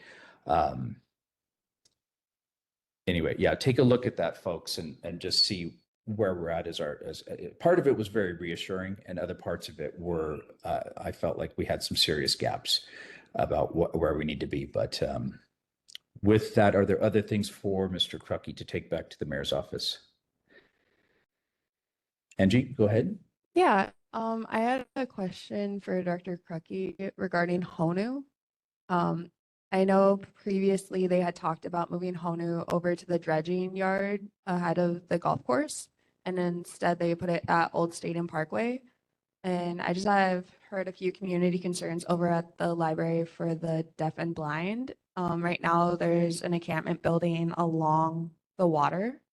And so they're kind of going over there because it's darker. And so the idea of Honu, or the hope of Honu, was that it would bring some HPD officers there, because they have heard various assaults occurring over there. And I know that they can call an HPD to come, but it's also happening at the end of the day. So yeah, I just was curious on what they're doing for that area, or if they could do anything for that area, which I know is also a question for HPD, but just because they had mentioned Honu as an option, I was curious. And what's that area again, Angie? Is it behind the fire station on? Oh, no. Kapahulu? It's when you're turning on to get to the clubhouse, right there by the Okay. by the library, where I the see. canoes are. There's now an encampment building over there. It used to be across more in the grassy area, but now it's more towards the water where it's darker. But there's definitely been violence over there, I've heard from I see. community members. Okay, Yes. thank you. There are other issues that we would like the mayor's representative to. Samuel? I have some. I've heard that the corner lot right up here, that's vacant right now, that I remember we were talking about having a dog park there. I heard from one of my friends who was with development that they were targeting that for a homeless shelter. And so I just want to know if that's true or not. Okay, thank you, Bruce. And Samo, did you have a question for the mayor's rep? Yeah, a couple of months ago, I think maybe half a year ago, I asked about the situation on Wynham Street between Moheao and Ho'olulu, especially the parking on the Mauka side of that narrowing of Wynham. Basically, there was another near miss while we were driving through that when someone was coming Mackay on Ho'olulu and turning onto Wynham, and basically with the parked car on the Mauka side just almost hit us. So there seems to be always cars parked on the Mauka side on the sidewalk, and then there's the one car that always seems to be parked on the street. So there's only one effective lane, and then there's parked cars on the sidewalk on the Mackay side. So there's really only one effective lane in a really tight situation there. So if something could be, looked into that area, I would greatly appreciate it. Yeah, that's actually literally a few houses down from me. Terribly dangerous place. I know Ms. Matson asked the mayor's office to look at that a few years ago. I've asked, it bears repeating. It just really is one car that if we just did ban parking on the Mauka side of the street, it would dramatically improve the situation. But it's also very dangerous at that intersection as well. I saw my neighbor literally run down on Moheao. It was very scary. Thank you for bringing that up. And I see, Daisy, you got a question for the mayor's rep? Yes, thanks, Chair. Thanks, Curtis, for reading. I asked regarding bus route 20, and if it's going to be changed to all W, the city would need to let a lot of people know that they will not be able to transfer to their buses because it does not go to the major transit stations either by the library or by the state capitol, because it's going to go on Nimitz Highway and nobody can get to any other bus on Nimitz Highway. So they had better do their homework and really let the people know, because it's going to cause a mess. My question was, I understand from last week's OMPO meeting, bus driver David Akim mentioned that 2 of the city buses caught on fire. I'm not sure they were the hybrid or the electrical, but if they do go through water and they happen to have, I guess, it shocks the system, fire would happen. That's why they said for people with electric vehicles, do not attempt to go through water because the battery is actually on the floor of the car or the whatever vehicle.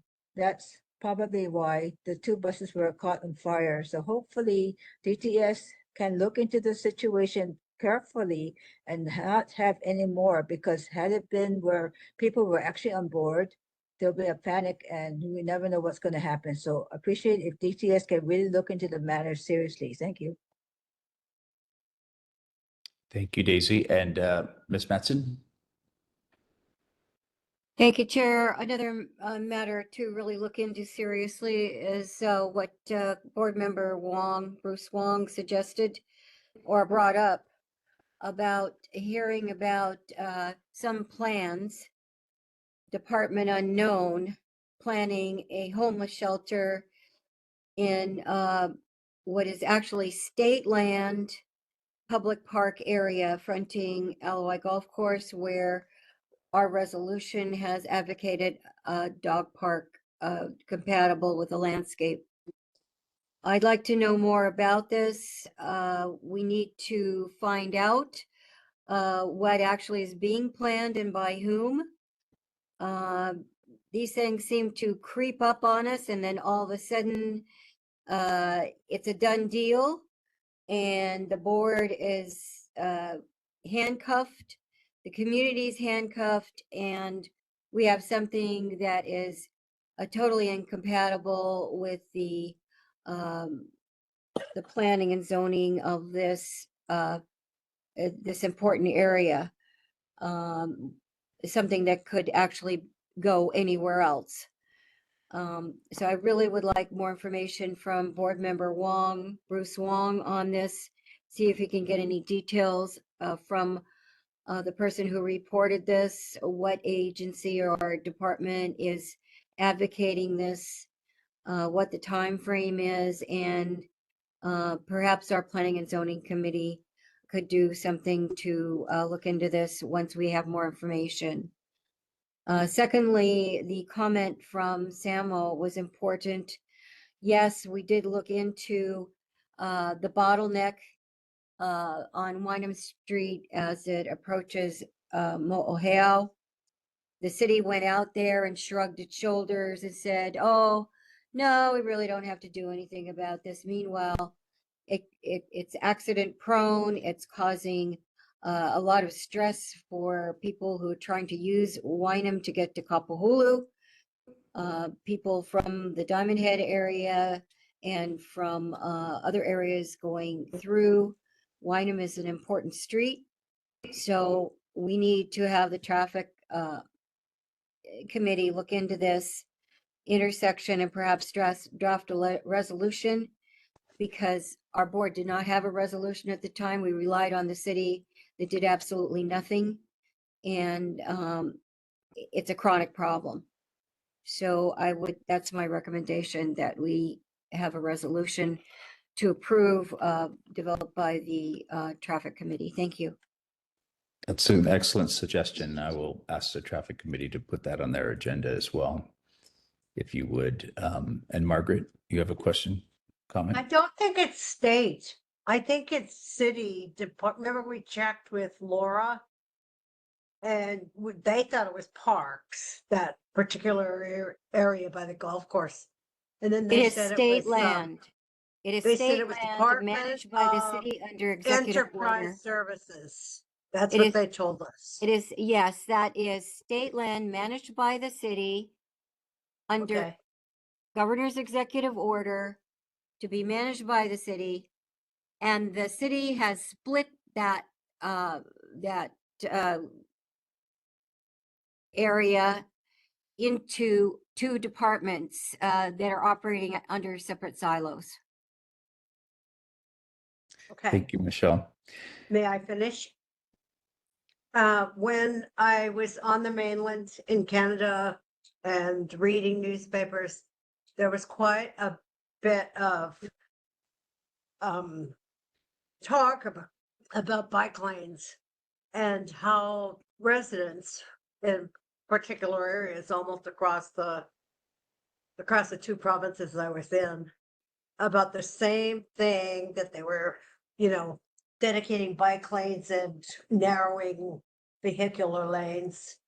And some of our streets, like the Alibi, are way too important for them to be touching. That's one street that works perfectly well as is.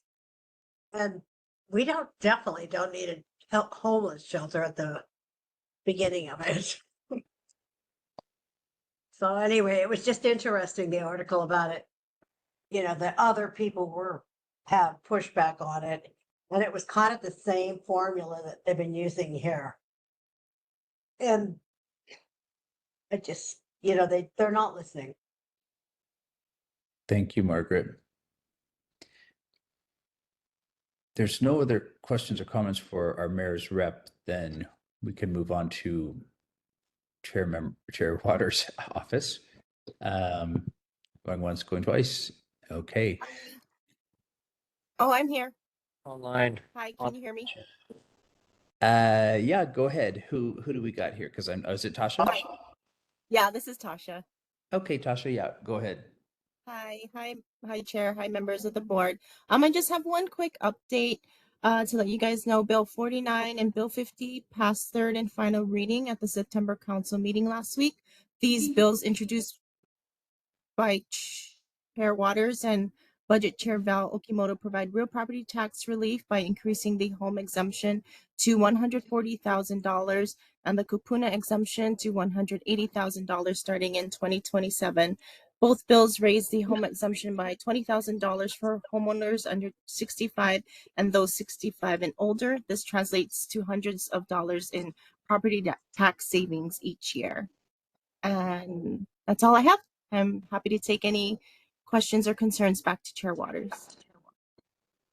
Questions or comments for Chair Waters' office? Tasha, I did have one, and you won't know the answer to this probably. What is the city's position on abandoned graveyards? I was over meeting with the chair of the Pearl Neighborhood Board, and they have an abandoned graveyard that's, I guess it was just one of these ones that was private and it went bust, across from sort of the old the Don Quixote, but on the other side, on the Mackay side of the train tracks.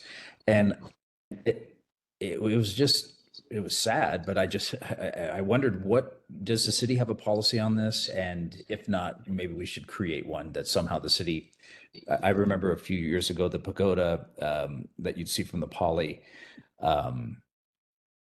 that was a private owner. And I think that went bust to the point where it became an unsafe structure and people couldn't visit their, their relatives and whatnot. So if you could just let me know what that is, and if there's a way that the city could come and step in and support those abandoned private graveyards that didn't have proper financial structures to stay afloat. Sure. We'll definitely look into that and let you guys know. Are there any questions, other comments for Chair Waters' office? I have a comment. Bill 49, Bill 50, it doesn't really answer the real problem, which is the assessment process for our properties. And because so much money is coming into the state that our property values just keep on going up. And so the assessments are based on property values, on the latest sale.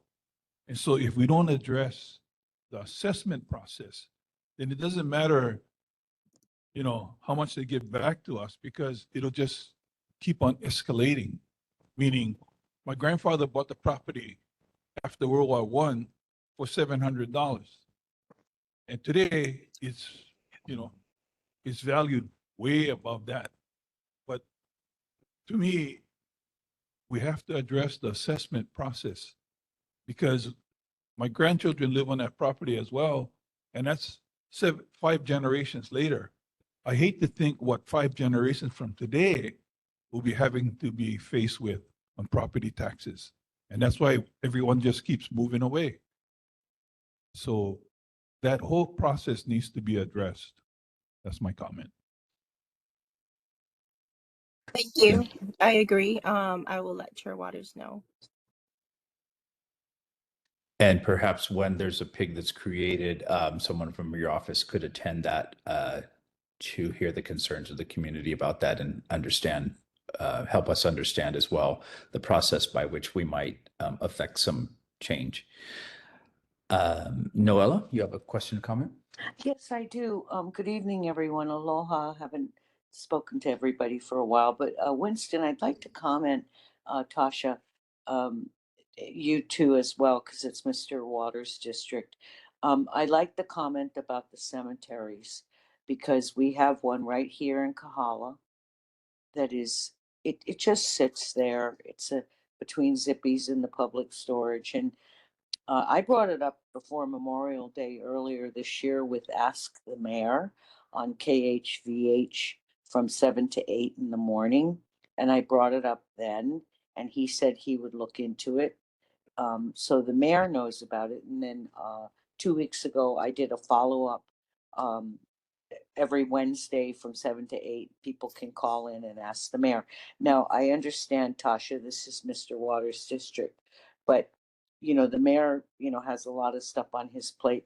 But I'm really thankful that Winston brought this up, because we have this cute little cemetery. Those are our neighbors from long, long ago. It's called Ocean View. And wouldn't it be nice, in spite of all the problems in our neighborhood and the districts of the, the neighborhood boards and the council members, wouldn't it be nice between Zippies and public storage that they could beautify that area, work with the owners, because they do keep it up. I'm sure you've all known that. And so, Winston, once again, I'd like to give you kudos for that one little thing that goes on in our neighborhoods. It's very sweet.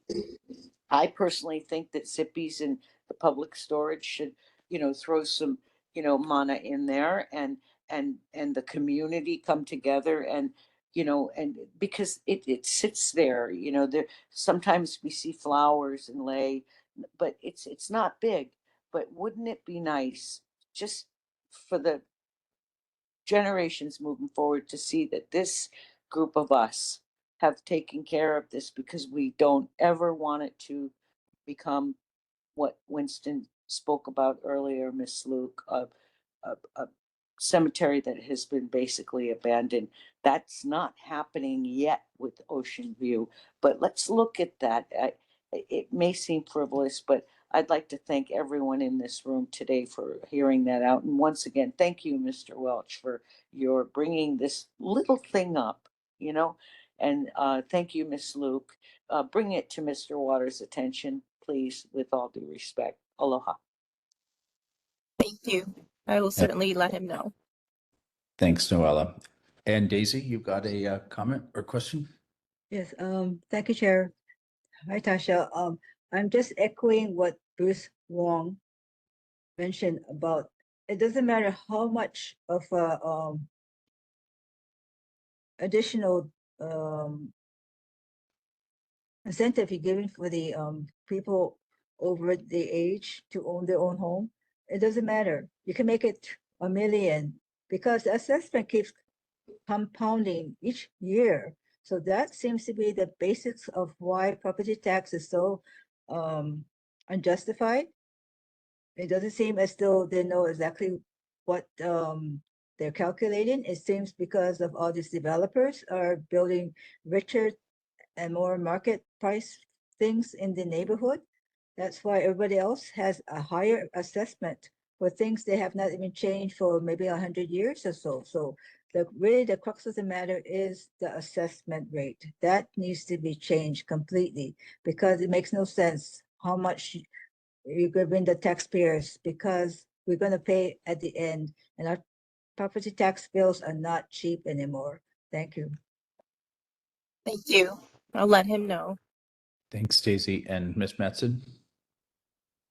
Yeah, thank you. Just to join in on the comments regarding Bruce's remarks, and also Daisy's. I think this is a great opportunity to look into California's Proposition 13 property tax controls that have been in place for years. There are new updates on this. We can certainly take a lesson from that and work with our own, variations to protect our long-term property owners, families who invest in their family properties and intend to maintain them for their own and their future generations, instead of being priced out of the market and having to relocate to other states or not even have shelter at all. So I think this is the beginning of a very productive conversation. I'd like to know if Council Member Waters' office has looked into this type of structure, and if not, I would recommend that he work with our neighborhood board to do so. And I think this is a great opportunity to have this permitted interaction group established to work on this and work with the council member. Thank you. Thank you. I'm not sure if Chair Waters' office has looked into it, but I'll definitely bring it to his attention. Thank you for the suggestion. Thank you, Tasha. If there's no other questions for Chair Waters' office, we appreciate you coming tonight, Tasha. Thank you. Which will move us on to Councilmember Nishimoto's office. Hello, hi Chair Welch, hi board members. Kylie here from Councilmember Nishimoto's office. If there's any questions, comments, concerns, please feel free to let me know and I can pass them on to Councilmember. Otherwise, I'm going to leave all of our contact information and our link to sign up for our e-blast in the chat.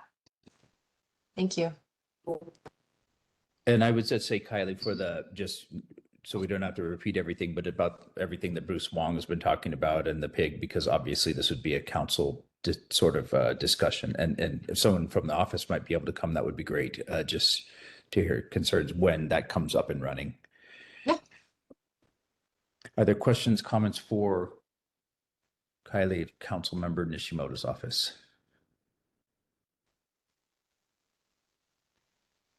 Not in No. person. Okay. We got crickets tonight. That's okay.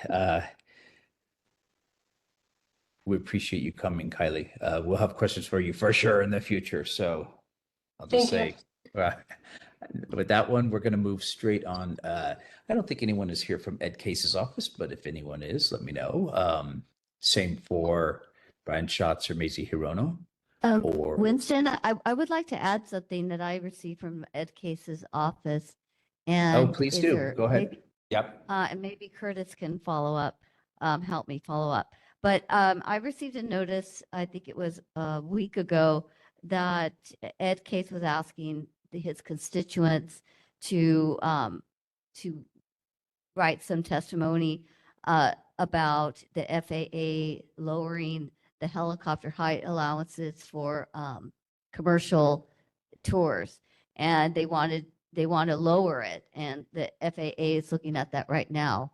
I think the time period for commenting has passed, but I would like to very much let everyone know that the FAA is considering allowing the helicopters in Hawaii to fly lower. Okay. Arlene, would you be able, yeah, let's see, we should, well, I'll put that letter in the chat if I don't see it. I'll ask you for a copy for it, about that, because I know it's been an issue near and dear to many people's hearts. Yeah, and I was surprised. I got it out of the blue, and because I signed up for his email blast, and I was surprised to see that was being considered myself. Yeah, it's a time we got to pay more attention closely to a lot of different stuff. There's nothing else for Mr. Case or Maisie Hirono. Chair Welch. Yes, ma'am. I'd like to follow up on Vice Chair Velasco's comment. This was a very sudden issue. I myself got emails from Maui Tomorrow and people on Molokai and other very active members on this issue who have been active for years, along with myself, trying to defend our coastlines and neighborhoods from these tour helicopters. The maps show that the Blue Hawaiian helicopters, which were not that aggressive previously, have become very aggressive, calling for a exemption from the 1,500 foot height limit. Well, actually, it's a 1,500 foot protection from helicopters over our neighborhoods, tour helicopters. They want exemptions in certain locations. There are maps for this. It does not concern, fortunately, it does not concern our Diamond Head community, Kapahulu, St. Louis Heights Community District. It does impact a huge swath from Hawaii Kai through Waimanalo, Kailua, Kaneohe to the North Shore, Central Oahu, and then on the other islands, there are swaths proposed for these exemptions, this exemption as well. The other tour chopper owners are very quiet about this. We received a copy of a letter crafted by Blue Hawaiian uh, disclosing their intent to pursue this, a letter to the FAA, and also a message on this letter that it was confidential, do not release this information, that we are seeking this exemption. And here it is, one of our wonderful concerned citizens from Molokai was able to dig this out, find a source to provide it. We have a copy of it. And yes, the hearing deadline was the 8th of this month. There were 9 letters submitted to the FAA, and then suddenly within the next 2 days, there were 55,000. So the community is waking up. This is a very important issue, and I'm sure there will be more information on this as time moves on. So we all have to remain alert. But I just wanted to let you know that we fought so hard to protect this area for several years, and at least we are not impacted with a swath of aggression that the type of which has been proposed for other areas of our island and other islands. Okay, thank you for the update on that. It's concerning. And with that, I saw Ryan Aguilar was here online. Are you still here, Mr. Aguilar? Hi, Chair. Yes, I'm still here. Okay, if you have update from the governor's office, please let us know. So there is the September edition of the Kapahulu newsletter that I'm placing into the chat. There's a couple stories. One's students who are on track to graduate in December this year. They can apply early for state jobs. There's also, as you all are well aware, of kind of the drought conditions we're in. There's a story about wildfire preparedness, and that remains a priority for the Gov's office. And there's an article highlighting efforts by the Hawaii Army National Guard supporting the Honolulu Fire Department in the newsletter as well. But I'm just here to take any questions or comments or concerns back to the governor's communications team, if there are any. Okay, thank you. Were you here last month? I can't remember. No, he wasn't. I don't believe so, no. And I think there might have been a couple of questions for you, and Arlene might be bringing one of them up right now. Well, I actually had 2 questions. One was from last month, which was about the pump out station or lack of at the LOI Boat Harbor. And the other is, I've also heard that the governor is signing Hawaii up with the other Western states, California, Oregon, and Washington, to look at providing a separate something to do with our health care and assuring that we get our vaccines and all that. And I was wondering if you have information on that. Okay. I can definitely look into that and get responses for next month.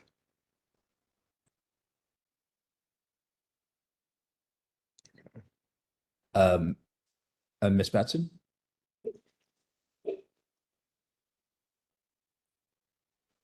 Did you have a comment? Oh, Margaret, you have a question or comment for the governor's rep? Yeah, I was just reading about the Supreme Court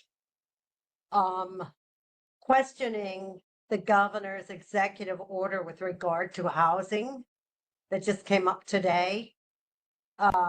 Lifting all of the rules and regs for developers so that they could move forward with high rises. And, we have 2 in our area, Huile Place and Pahoa Ridge, and they were allowed because of his lifting of the rules.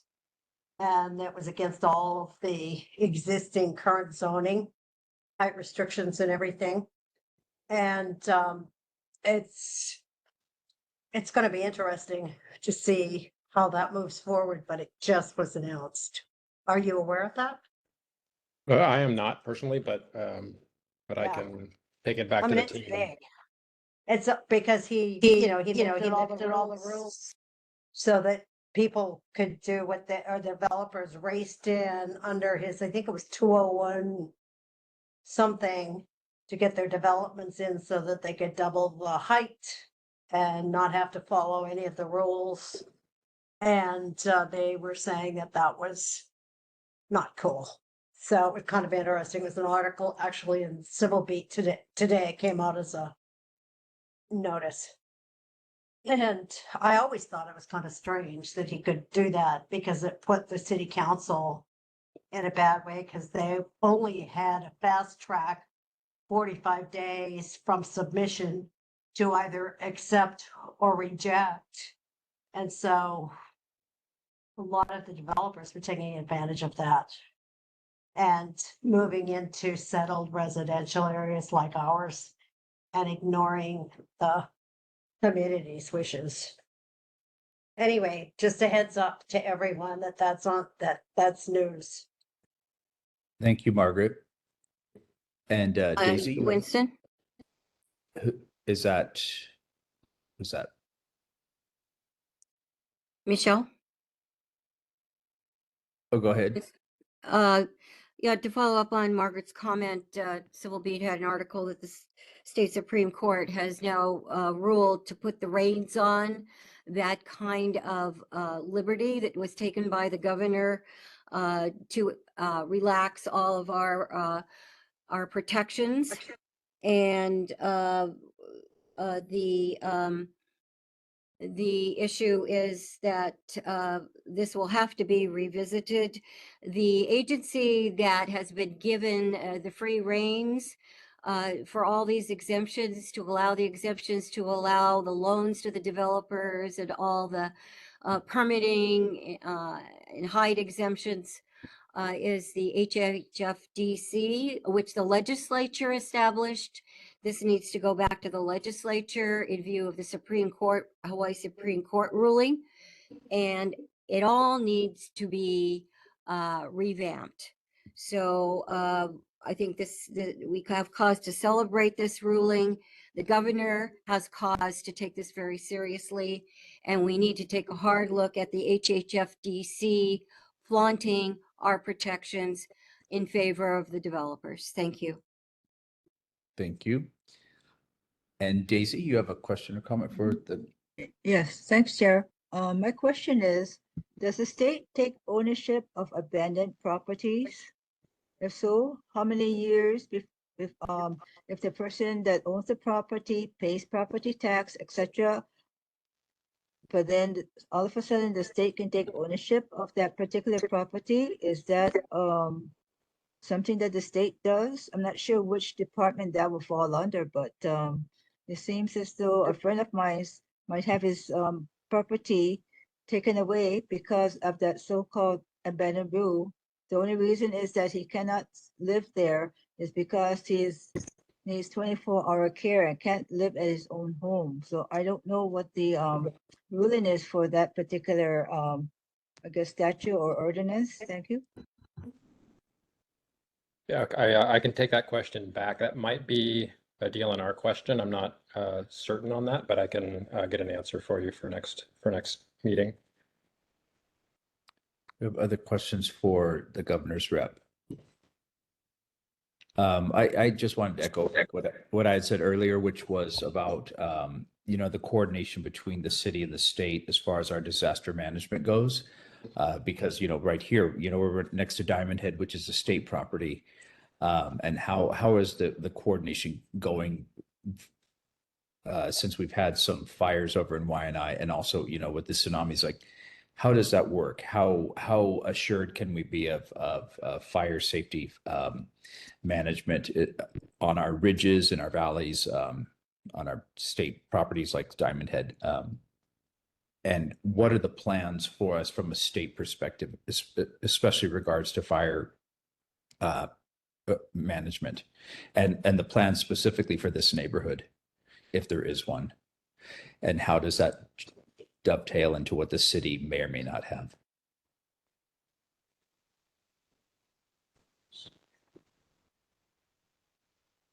And this extends all the way up to the valleys as well. I remember a few years ago, right behind faculty housing, which is part of our Kuleana, that whole ridge just burst into flames right next to the Manoa Stream. Anyway, are there any other questions or comments for Mr. Aguilar? Oh, seeing none, sir, we really appreciate you coming today. Thank you. Okay, I do see we have Casey Shoji from Senator Chang's office. Welcome, sir.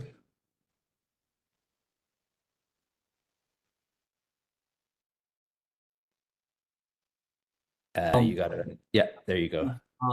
I'm Casey from Senator Chang's office. I dropped our monthly newsletter in the chat. It has all our updates about District 9. And I'm happy to take back any questions or concerns back to the senator. Okay, well, welcome, Casey. And we haven't had someone from Senator Chang's office for a while. Will you be coming monthly from now? Yes. Okay, well, welcome. Do we have questions or comments for representative from Senator Chang's office? Okay, well, thank you. We look forward to, we'll have some questions for you in the future, I'm sure, but now that you'll be coming up, we really appreciate Take you care, sticking guys. Have a with good us. night. Okay, and I saw Senator Ihara is been online. Yes, I've been, we're in interim, so I'm here mostly to listen to what the neighborhood and what you folks are doing as our elected neighborhood officials, so to speak. We don't know about a special session. I'm pretty sure we're going to have one. But I'm not sure when. It depends if there's going to be a shutdown in DC. They're playing chicken in Congress, so we'll see who's going to blink and when. And so we'll have to. We're just keeping an eye on that. And I'm happy to answer any questions either now or later on. Well, thank you, Senator. So you say there might be a special session, say later this month or even next month? Well, once we know what Congress, what they do. Okay. Yeah, it depends on. As the big, ugly bill, actually, technically, or harmful. A lot of the bad impacts, so to speak, would be planned in the future, and so and it could be reversed next year if depends on if there's a new leadership in the House. But it's so anyway, you and we are monitoring and so as soon as we have a sense, we'll let you folks know. I know the governor and lieutenant governor and our congressional delegation are right on it. Okay, thank you. Are there questions for Senator Ihara? Well, we appreciate you being here, sir, and glad. I know you're feeling a little under the weather last month, so glad to see you back. Okay, we have Carol Fukunaga has a tiny, teeny slice of our district here. So if you want to put, you can tell her to come, Senator. Maybe sometime she'll come visit us. And I did see Tina Nakata Grandinetti there. I'm not sure if she is still there or not. She was in the audience earlier. There you are, Tina. Aloha. Hello. Jackson. Is it my turn? Okay. Yep. Okay. Sorry to have missed last month's neighborhood board. So I will share an update from back in July. We held our first town hall here in District 20. We partnered with Council Chair Tommy Waters. Thank you so much to his team. I'm not sure if they updated you at the last neighborhood board, but we had HPD's community policing team there, Department of Transportation Services, about 100 people in attendance. And I think, the conversation really focused on traffic and road safety concerns, mostly because we had two folks from DTS there. It went really well. I was really excited about the turnout. And for next time, I hope we can kind of moderate questions a little more. We got really in depth on transportation issues, but I want to make some space to cover a wider breadth of concerns. And we'll have an opportunity to test that out soon because I am hosting a legislators listen on Tuesday, October 14th from 6 to 8 p.m. at Liho Liho Elementary School with House leadership. So we will have House Speaker Nakamura, Majority Leader Sean Quinlan, and Judiciary Chair David Tarnas coming into our district. And I'm really excited because this is an opportunity for you folks to come and share your statewide policy concerns, maybe ask questions about like the intersections between what's happening at the federal level and the state level, and share those concerns directly with House leadership. So I hope that you guys will come. And I want to impress them too and show that I have a really engaged community. And then over the past month in August, I attended several conferences in Boston. I attended the National Caucus of Environmental Legislators. I got a chance to attend a lot of sessions, but of particular relevance to us here, it was a session on coastal management. We learned about how Boston is experimenting with technologies like living seawalls and trying to transform their city into a sponge city. It was really cool because they actually shared that unprompted, that they were partnering with researchers at UH Manoa with some new innovative flood monitoring technologies. And I also went to the National Asian and Pacific American Caucus of Legislators gathering where we passed a resolution affirming our support for birthright citizenship. And then right after that was the National Conference of State Legislatures. This is a really big one. It's bipartisan. And I kind of focused in on sessions that would help me understand the impacts of the federal budget bill on our state budget, particularly around Medicaid and SNAP. And then just a quick update about the helicopter issue, the flight limits. I will say as a member of the Transportation Committee that our House Transportation Chair came out really strongly against the changes to those limits, and he's partnering with with representatives from other affected districts they commented on the FAA deliberations. And I'm here for questions. Okay, thank you. Do we have questions for you've done a lot of traveling? Like I just popped your It was all in newsletter. Boston. It was back to back in 1 week. Pretty far, 12 hours away. I popped your newsletter in the chat for people that wanted to pick that up. Thank you so much. A very nice newsletter. I appreciate the updates. Are there questions for Representative Grandinetti? Thank you. Chair Welch? Yes, ma'am. Yes, just a quick question. The representative mentioned the chair of her committee. Who is the chair? That's Representative Darius Keela of Nanakuli. Okay, well, kudos to him. Thank you. Sure. I'll pass that along to him. You know, I can't resist. I have one question. Do you have the name of the gal that brought up her tax concern? She owned her property back in 1959. At the town hall? Yeah, at the town hall. I will look into it. We collected a sign-in sheet. I'll see if I know Tom. Could I Miller's get back to office you was- to see if you can find her? Yeah, name? sure. Okay, thank you. No problem. And Tina, can you tell us how do people sign up for your newsletter? Oh, you can sign up by emailing my office at repgrandinetti@capital.hawaii.gov. And you did have 5 or 6 of us from the board, at least at that town hall. So Yes, it was great. yeah, you was have really the great best. to see You have the all. best area to represent. Honestly, it's not even a contest. So anyway, we'll look forward to joining you at that one as well. Yeah, and I'll send out an alert over email, and I'm trying to get some mailers out as well. So it's October 14th. It's a great idea. Yeah, great idea. Okay, very good. Thank you so much. And I did see Jackson Sayama, so Representative Sayama, welcome. If you are there, I saw you. Yeah, I'm here. Thank you, go. Chair. Members, glad to be back. So I just wanted to give an update kind of following up on what Senator Haro was talking about, a special session. The speaker had notified us that we will not have a special session in September or October. However, there is still a date available in November, from November 17th to 21st. Those dates are kind of open right now, just in case we need a special session. That doesn't necessarily mean that we will.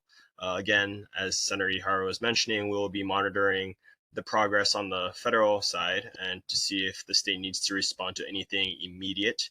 Otherwise, we will just respond during the normal legislative session starting in January of 2026. Some of the things I've been working on, we just initiated our paid family leave working group.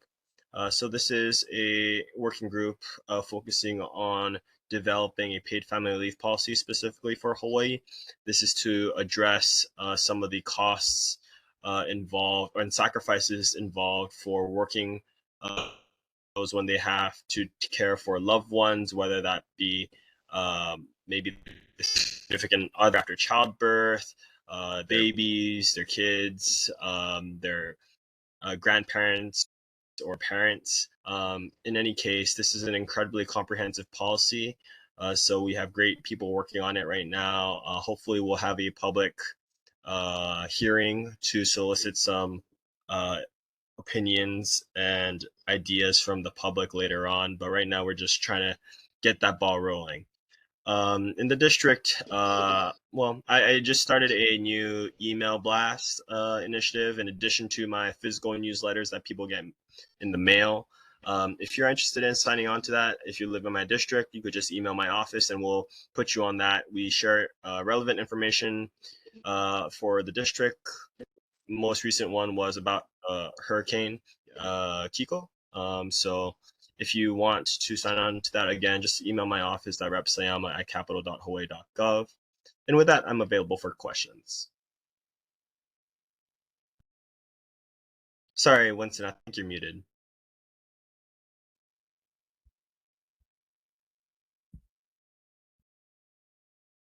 Yeah. Any questions for Representative Sayama?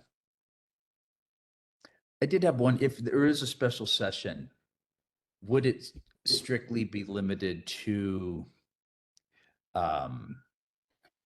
budget impacts of the federal government and on Hawaii, or could people start talking about how many cows you can have on an acre or whatever? No, you're right, Winston. It would have to be very narrow in scope, and that would be something that the Speaker of the House and Senate President would agree upon prior to announcing the special session. Okay.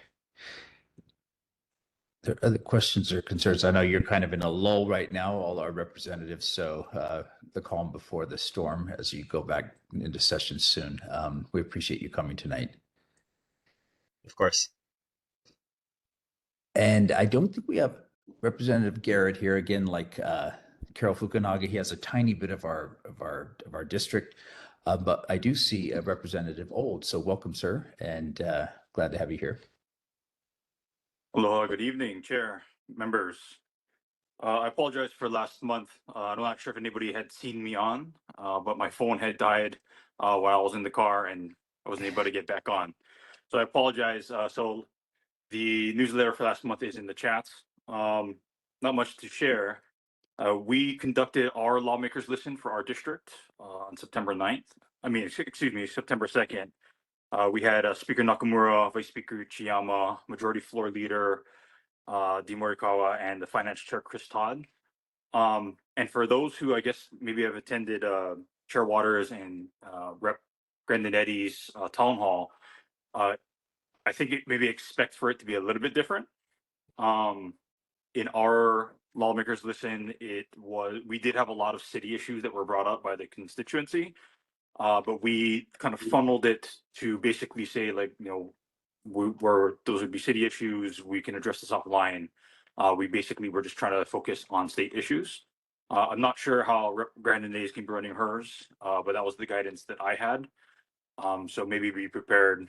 It may not be as diverse as it was with Chair Waters.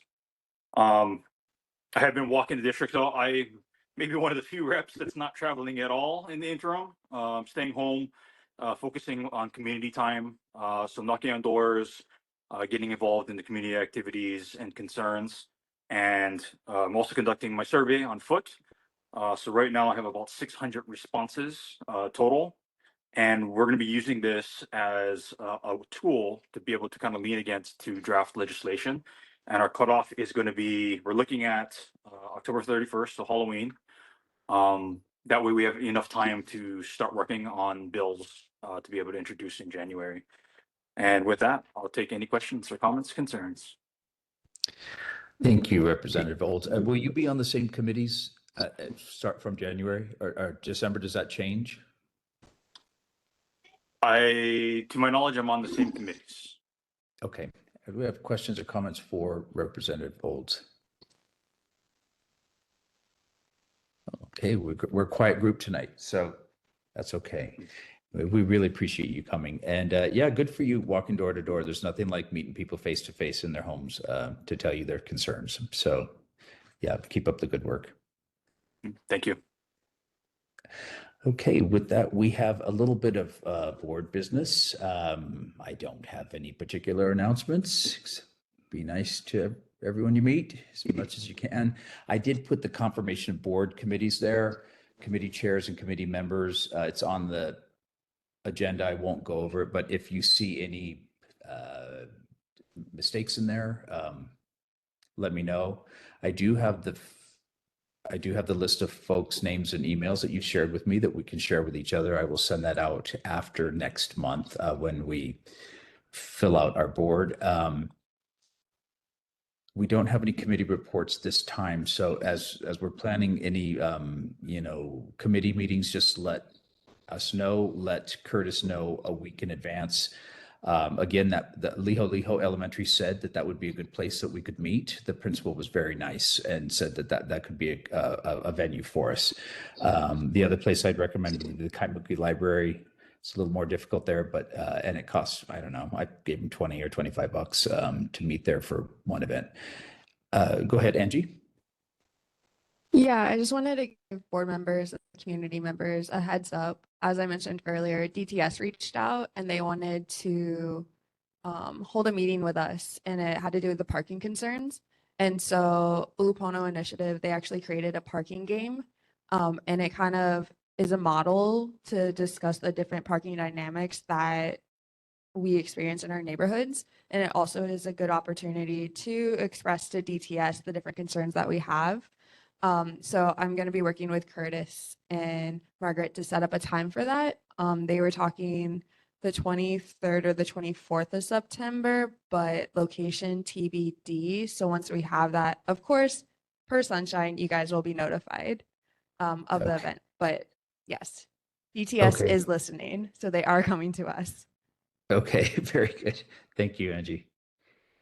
Are there any other announcements regarding our committees?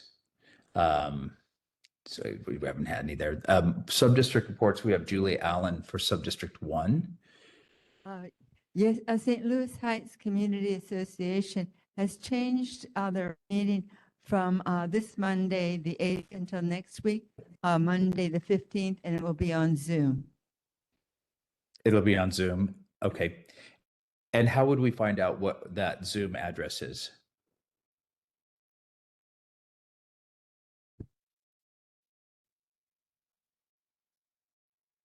Mahia, who is president of the board, she would probably be the person to contact. You would know. I could give Curtis. The commission. Yeah, she's a commissioner. You could. Mahia. And so we would have to put up her contact information. It's on the neighborhood board. Okay, so it can be found then with the neighborhood board. Yeah. So how I got the Zoom link from her was I texted Julia and she gave me her number, but we can also give you Mahia's email, but it is on the neighborhood commissioner's contact list. And so they send out the Zoom invite.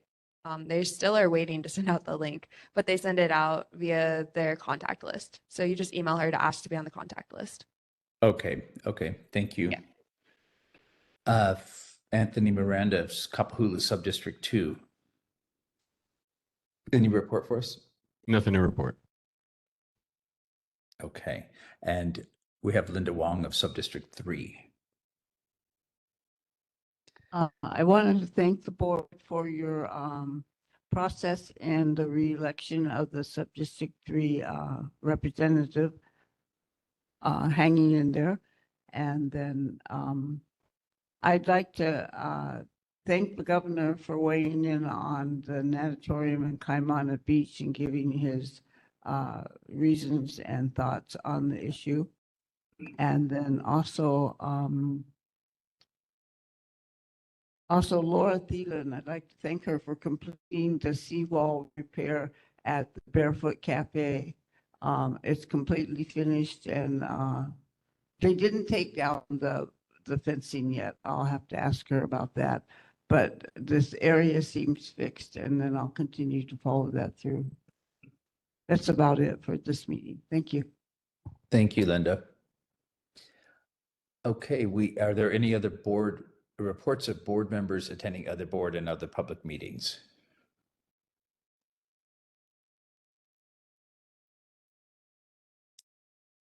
Okay, I did, and I can't remember what they were, but I think of it, I'll let you know. Finally, we have a agenda item, so board meeting minutes for approval. If you read the agenda, there's some lengthy information there, but not to beat a dead horse. It's not a very good saying, is it? But okay, let's not to belabor the point, but here's this. I'm just going to read this so we're all on the same page. Due to issues with truncated draft meeting minutes provided, this is from me, provided to the board by the Neighborhood Commission Office that may not accurately represent the substance and detail needed for useful reference and comporting with state law relating to written public meeting minutes. And because the board's monthly meeting minute time has been truncated by the Neighborhood Commission Office limitation, such that the board has not often had sufficient time to discuss meeting minutes for improvement or comments and approval, the following meeting minutes have not been approved since March of 2024. Notably, the draft meeting minutes of July 2025 were reported to have been created with the assistance of Ninja AI and represent a substantial improvement over the prior month's meeting minutes and could serve as an example for past unapproved draft meeting minutes to be completed by the Neighborhood Commission Office and resubmitted to the board for approval.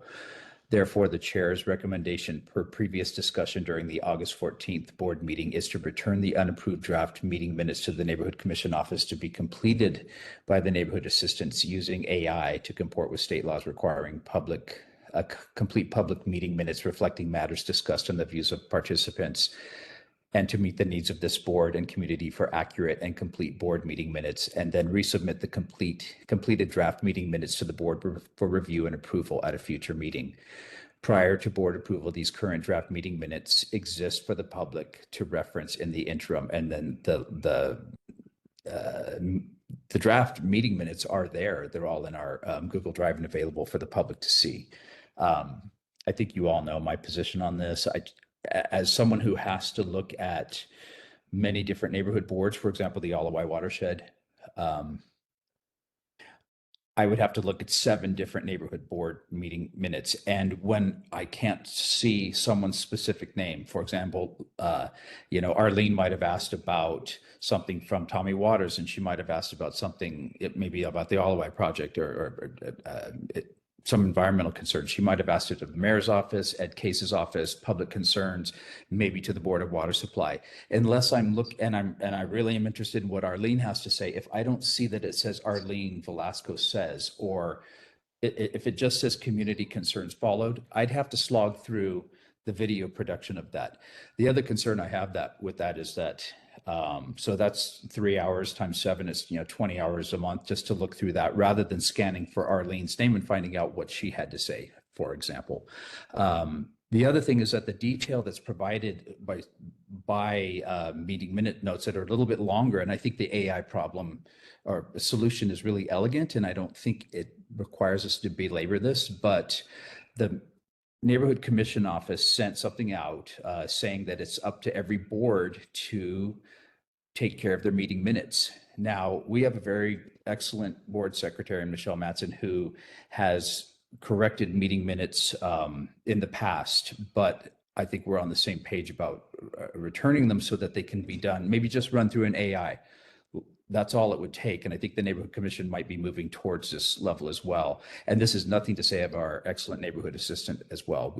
We love you, Curtis. We appreciate the work you do. I think your hands have been tied in this. So my supposition is that I need more complete meeting minutes.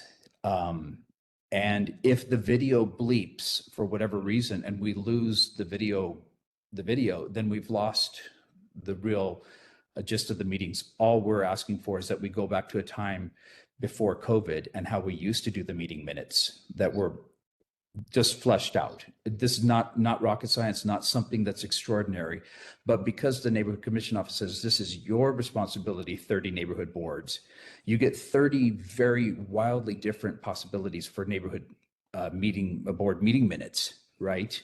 Rather than trained professionals like our neighborhood assistants, where there's maybe 10 of them or something like that, who are trained in how to take excellent meeting minutes the way that we need them in a uniform manner, then give them back to us and say, okay, what did we miss here? What needs to be changed? That's what I'm asking for. I think that's what Michelle Matson has been asking for. I'm certainly open to any discussion you like about this, but I just wanted to present that coherently because someone has complained that we don't adequately address the meeting minutes every month, but the draft minutes have always been there. It's just we haven't approved them. So with that, I'll turn it over to everyone for comments or discussion.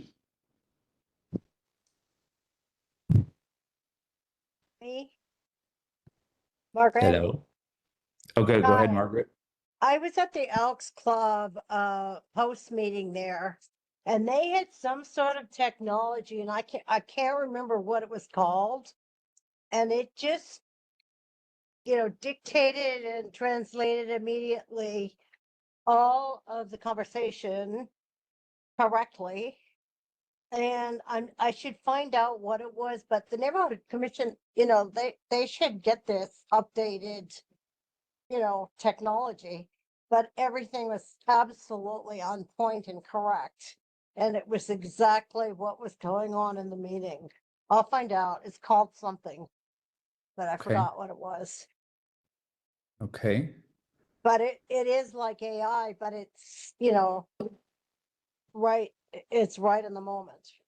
So interesting. And I use it. I'm using it right now to see what you say because sometimes it's hard to hear, and I use the CC, but I'm not looking for a transcription. I'm just looking for just more complete meeting minutes. Well, exactly, but that's what it does. It takes the minutes. Yes, it does. It's brilliant, and I think probably the commission's moving towards that. I would just guess. Good luck. Based on discussion with the new I commissioner. hope so. Anyway, I will find out what it's called because there's a name for it, but it was so, it was ingenious. And it took so little time and it was 100% accurate. Okay, I will check it out for you guys. Okay, so these board meeting minutes are listed for pending approval. Is there any discussion on this? Do we want to consider them to be approved now? I am open to your suggestions, comments, motions. Chair Welch. Yes, Chair ma'am. Welch, may I comment? ahead. We did have a consensus at the last meeting that these would be returned to the neighborhood commission office for accurate completion. And they have proven to us in the July and August minutes that, and it was commented on by the temporary neighborhood assistant at our last meeting, that they are using AI. As you may know, I have reviewed the minutes. I have sent you a draft of my findings. I do not find that the neighborhood commission offices are as I guess sophisticated as what Margaret is explaining. I'd like to know a lot more about that. I think we could certainly petition the neighborhood commission office and their office secretary now that he's moving in the direction with hopefully some guidance from our new leadership at the commission, the chair, new chair and vice chair, who are excellent. who we are invited to work, with whom we are invited to work directly. We can definitely advise the office secretary to ramp up the efficiency and perhaps provide him with a better technology to do so, thanks to Margaret. But my strongest recommendation at this point is to follow the consensus of the last meeting and ensure that these minutes are returned to the neighborhood commission office for completion, especially with the required, under state statute, required views of the participants that have been relegated to a simple sentence of questions, comments, and concerns followed, and then nothing is known about how the community actually feels. My adamant request at this point is for the neighborhood commission office to ensure that the chair and the secretary of this board receive the neighborhood commission office's draft minutes 2 weeks before we are asked to return them to the office for posting with our agenda. We got the draft minutes 2 days before they wanted them back. That is impossible for anyone to comply with. They are not giving us adequate time to do what we need to do. And I have sent you the results of my review. If we are being shortchanged by not getting our draft minutes, the chair and the secretary getting the draft minutes 2 weeks ahead, then we cannot do what we need to do. It is impossible because we all have other obligations. We do the best we can with our time, and we need consideration and respect to do what we need to do for the neighborhood board and our constituents. Thank you. Can I ask a question? Yes, sir. Whose job is it to write the minutes? Well, I can answer that. Go ahead. It is the neighborhood commission office's responsibility to draft the minutes, provide a draft of the board meeting minutes that are required to be complete under state statute, and the provisions are within the state statute that they must follow. And those minutes are provided to the board for review. Any corrections or modifications and approval. Thanks, Michelle. And that's where we are. That's what we have to do. But we can't do anything if we can't get the drafts with adequate lead time to meet their requests to get them back to them to post with the agenda. Thank you. So we do, are there other comments? We do have, this is listed on the agenda as board meeting minutes pending approval. I have a question. Angie, go Yeah. ahead. So I just want to clarify the minutes starting July 10th, and that would include August 14th. Those were written or, sorry, those are drafted with the use of the AI from the NCO. Is that correct? July's, I don't know, Curtis, maybe you can tell us. Yes, the July and August meetings were created with assistance from artificial intelligence. Follow-up question? Go ahead. Chair, is it your opinion that the July and August 2025 meeting minutes are insufficient? No, I think they are sufficient. Chair Welch. And then, go ahead. I have reviewed the August minutes only. And I think you will see from the draft that I sent you for review where some of the I guess what we would have to do is determine the appropriate approach to these, because the big difference in both of these minutes is that the neighborhood commission office, with the assistance of their AI program, did include and complete the minutes, just these 2 months of minutes, with the reflection of the proceedings and the views of the participants, including the questions, comments, and concerns identified by speaker. That is a huge difference. This is what we have been missing and asking for since 2023. And so there is much less work to be done on these 2 sets of minutes than the other minutes listed on this agenda. Yeah. So my question is, we don't have to have this series of minutes listed. They would go back to the neighborhood commission office, and as the neighborhood commission office can complete each set of minutes, they would get them to us for review and board approval.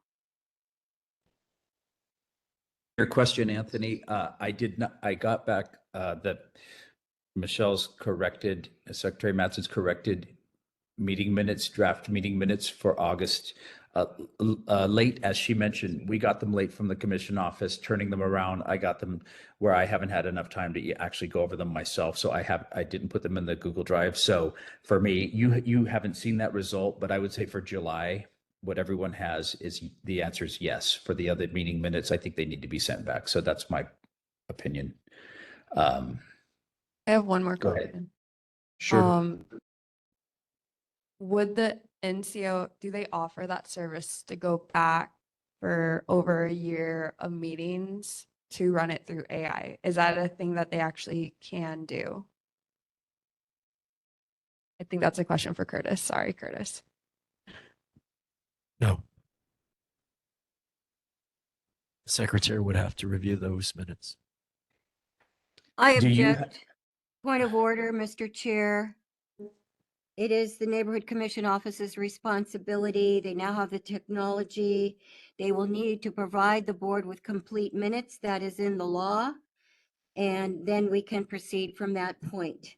This has not come up at the neighborhood commission office. So there is no answer from that level, but we can certainly take this to the neighborhood commission, explain the issue, and get a fair determination from the commission leadership on this major problem.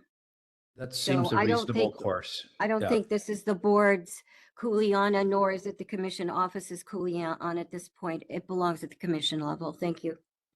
Okay, so would the board be, in light of what we discussed last month about what our consensus to send them back, would the board be okay if we send a request to the neighborhood commission office exactly asking that our meeting minutes, which we have not approved, except for July and August of this year, that we ask that the meeting minutes, which some of us have found insufficient, but regardless have not been approved, be run through AI and updated such that they come back to us for, approval and correction by the secretary and the board. Is that something that the board would be comfortable with, of interest? Yes, sir. I'm a little worried that this AI software is going to take Curtis's job, so I would be against that. Oh, no, it's not going to take my job. It helps us to get accurate minutes, but I do make corrections to the AI when it makes mistakes for whatever reason, whether it's the transcript or if people do not identify themselves when they do not talk, then the neighborhood assistant, I go through whatever my Ninja AI provides, and I make those corrections. So AI is not perfect. AI is not perfect. So I think Curtis has a safe job. He's got to herd cats. And this is just an assistant, like it's going to be for all of us. If there's no objection, I'm just going to ask the Neighborhood Commission to take this up as an agenda item and see if this is a possibility. And that's your right as chair to ask Neighborhood Commission for Okay, assistance. I will do that because, we're actually at the end of our meeting as well. So with that, I will ask the Neighborhood Commission, we'll come back to these. They're not going anywhere. I'll post the August draft meeting minutes in the meantime after I have a chance to look at them. Our next meeting is going to be, but we're getting close on this. We're getting very close on this. So that's the good news. We'll see you all next Thursday, October 9th, 2025 at the golf course or online at 6. Great appreciation to you all. Thank you so much for showing up, for being interested in your community, for walking the walk. And with that, I hope you have a wonderful rest of your September, and we'll hear from you as the days come about. Okay, aloha everyone. Meeting adjourned.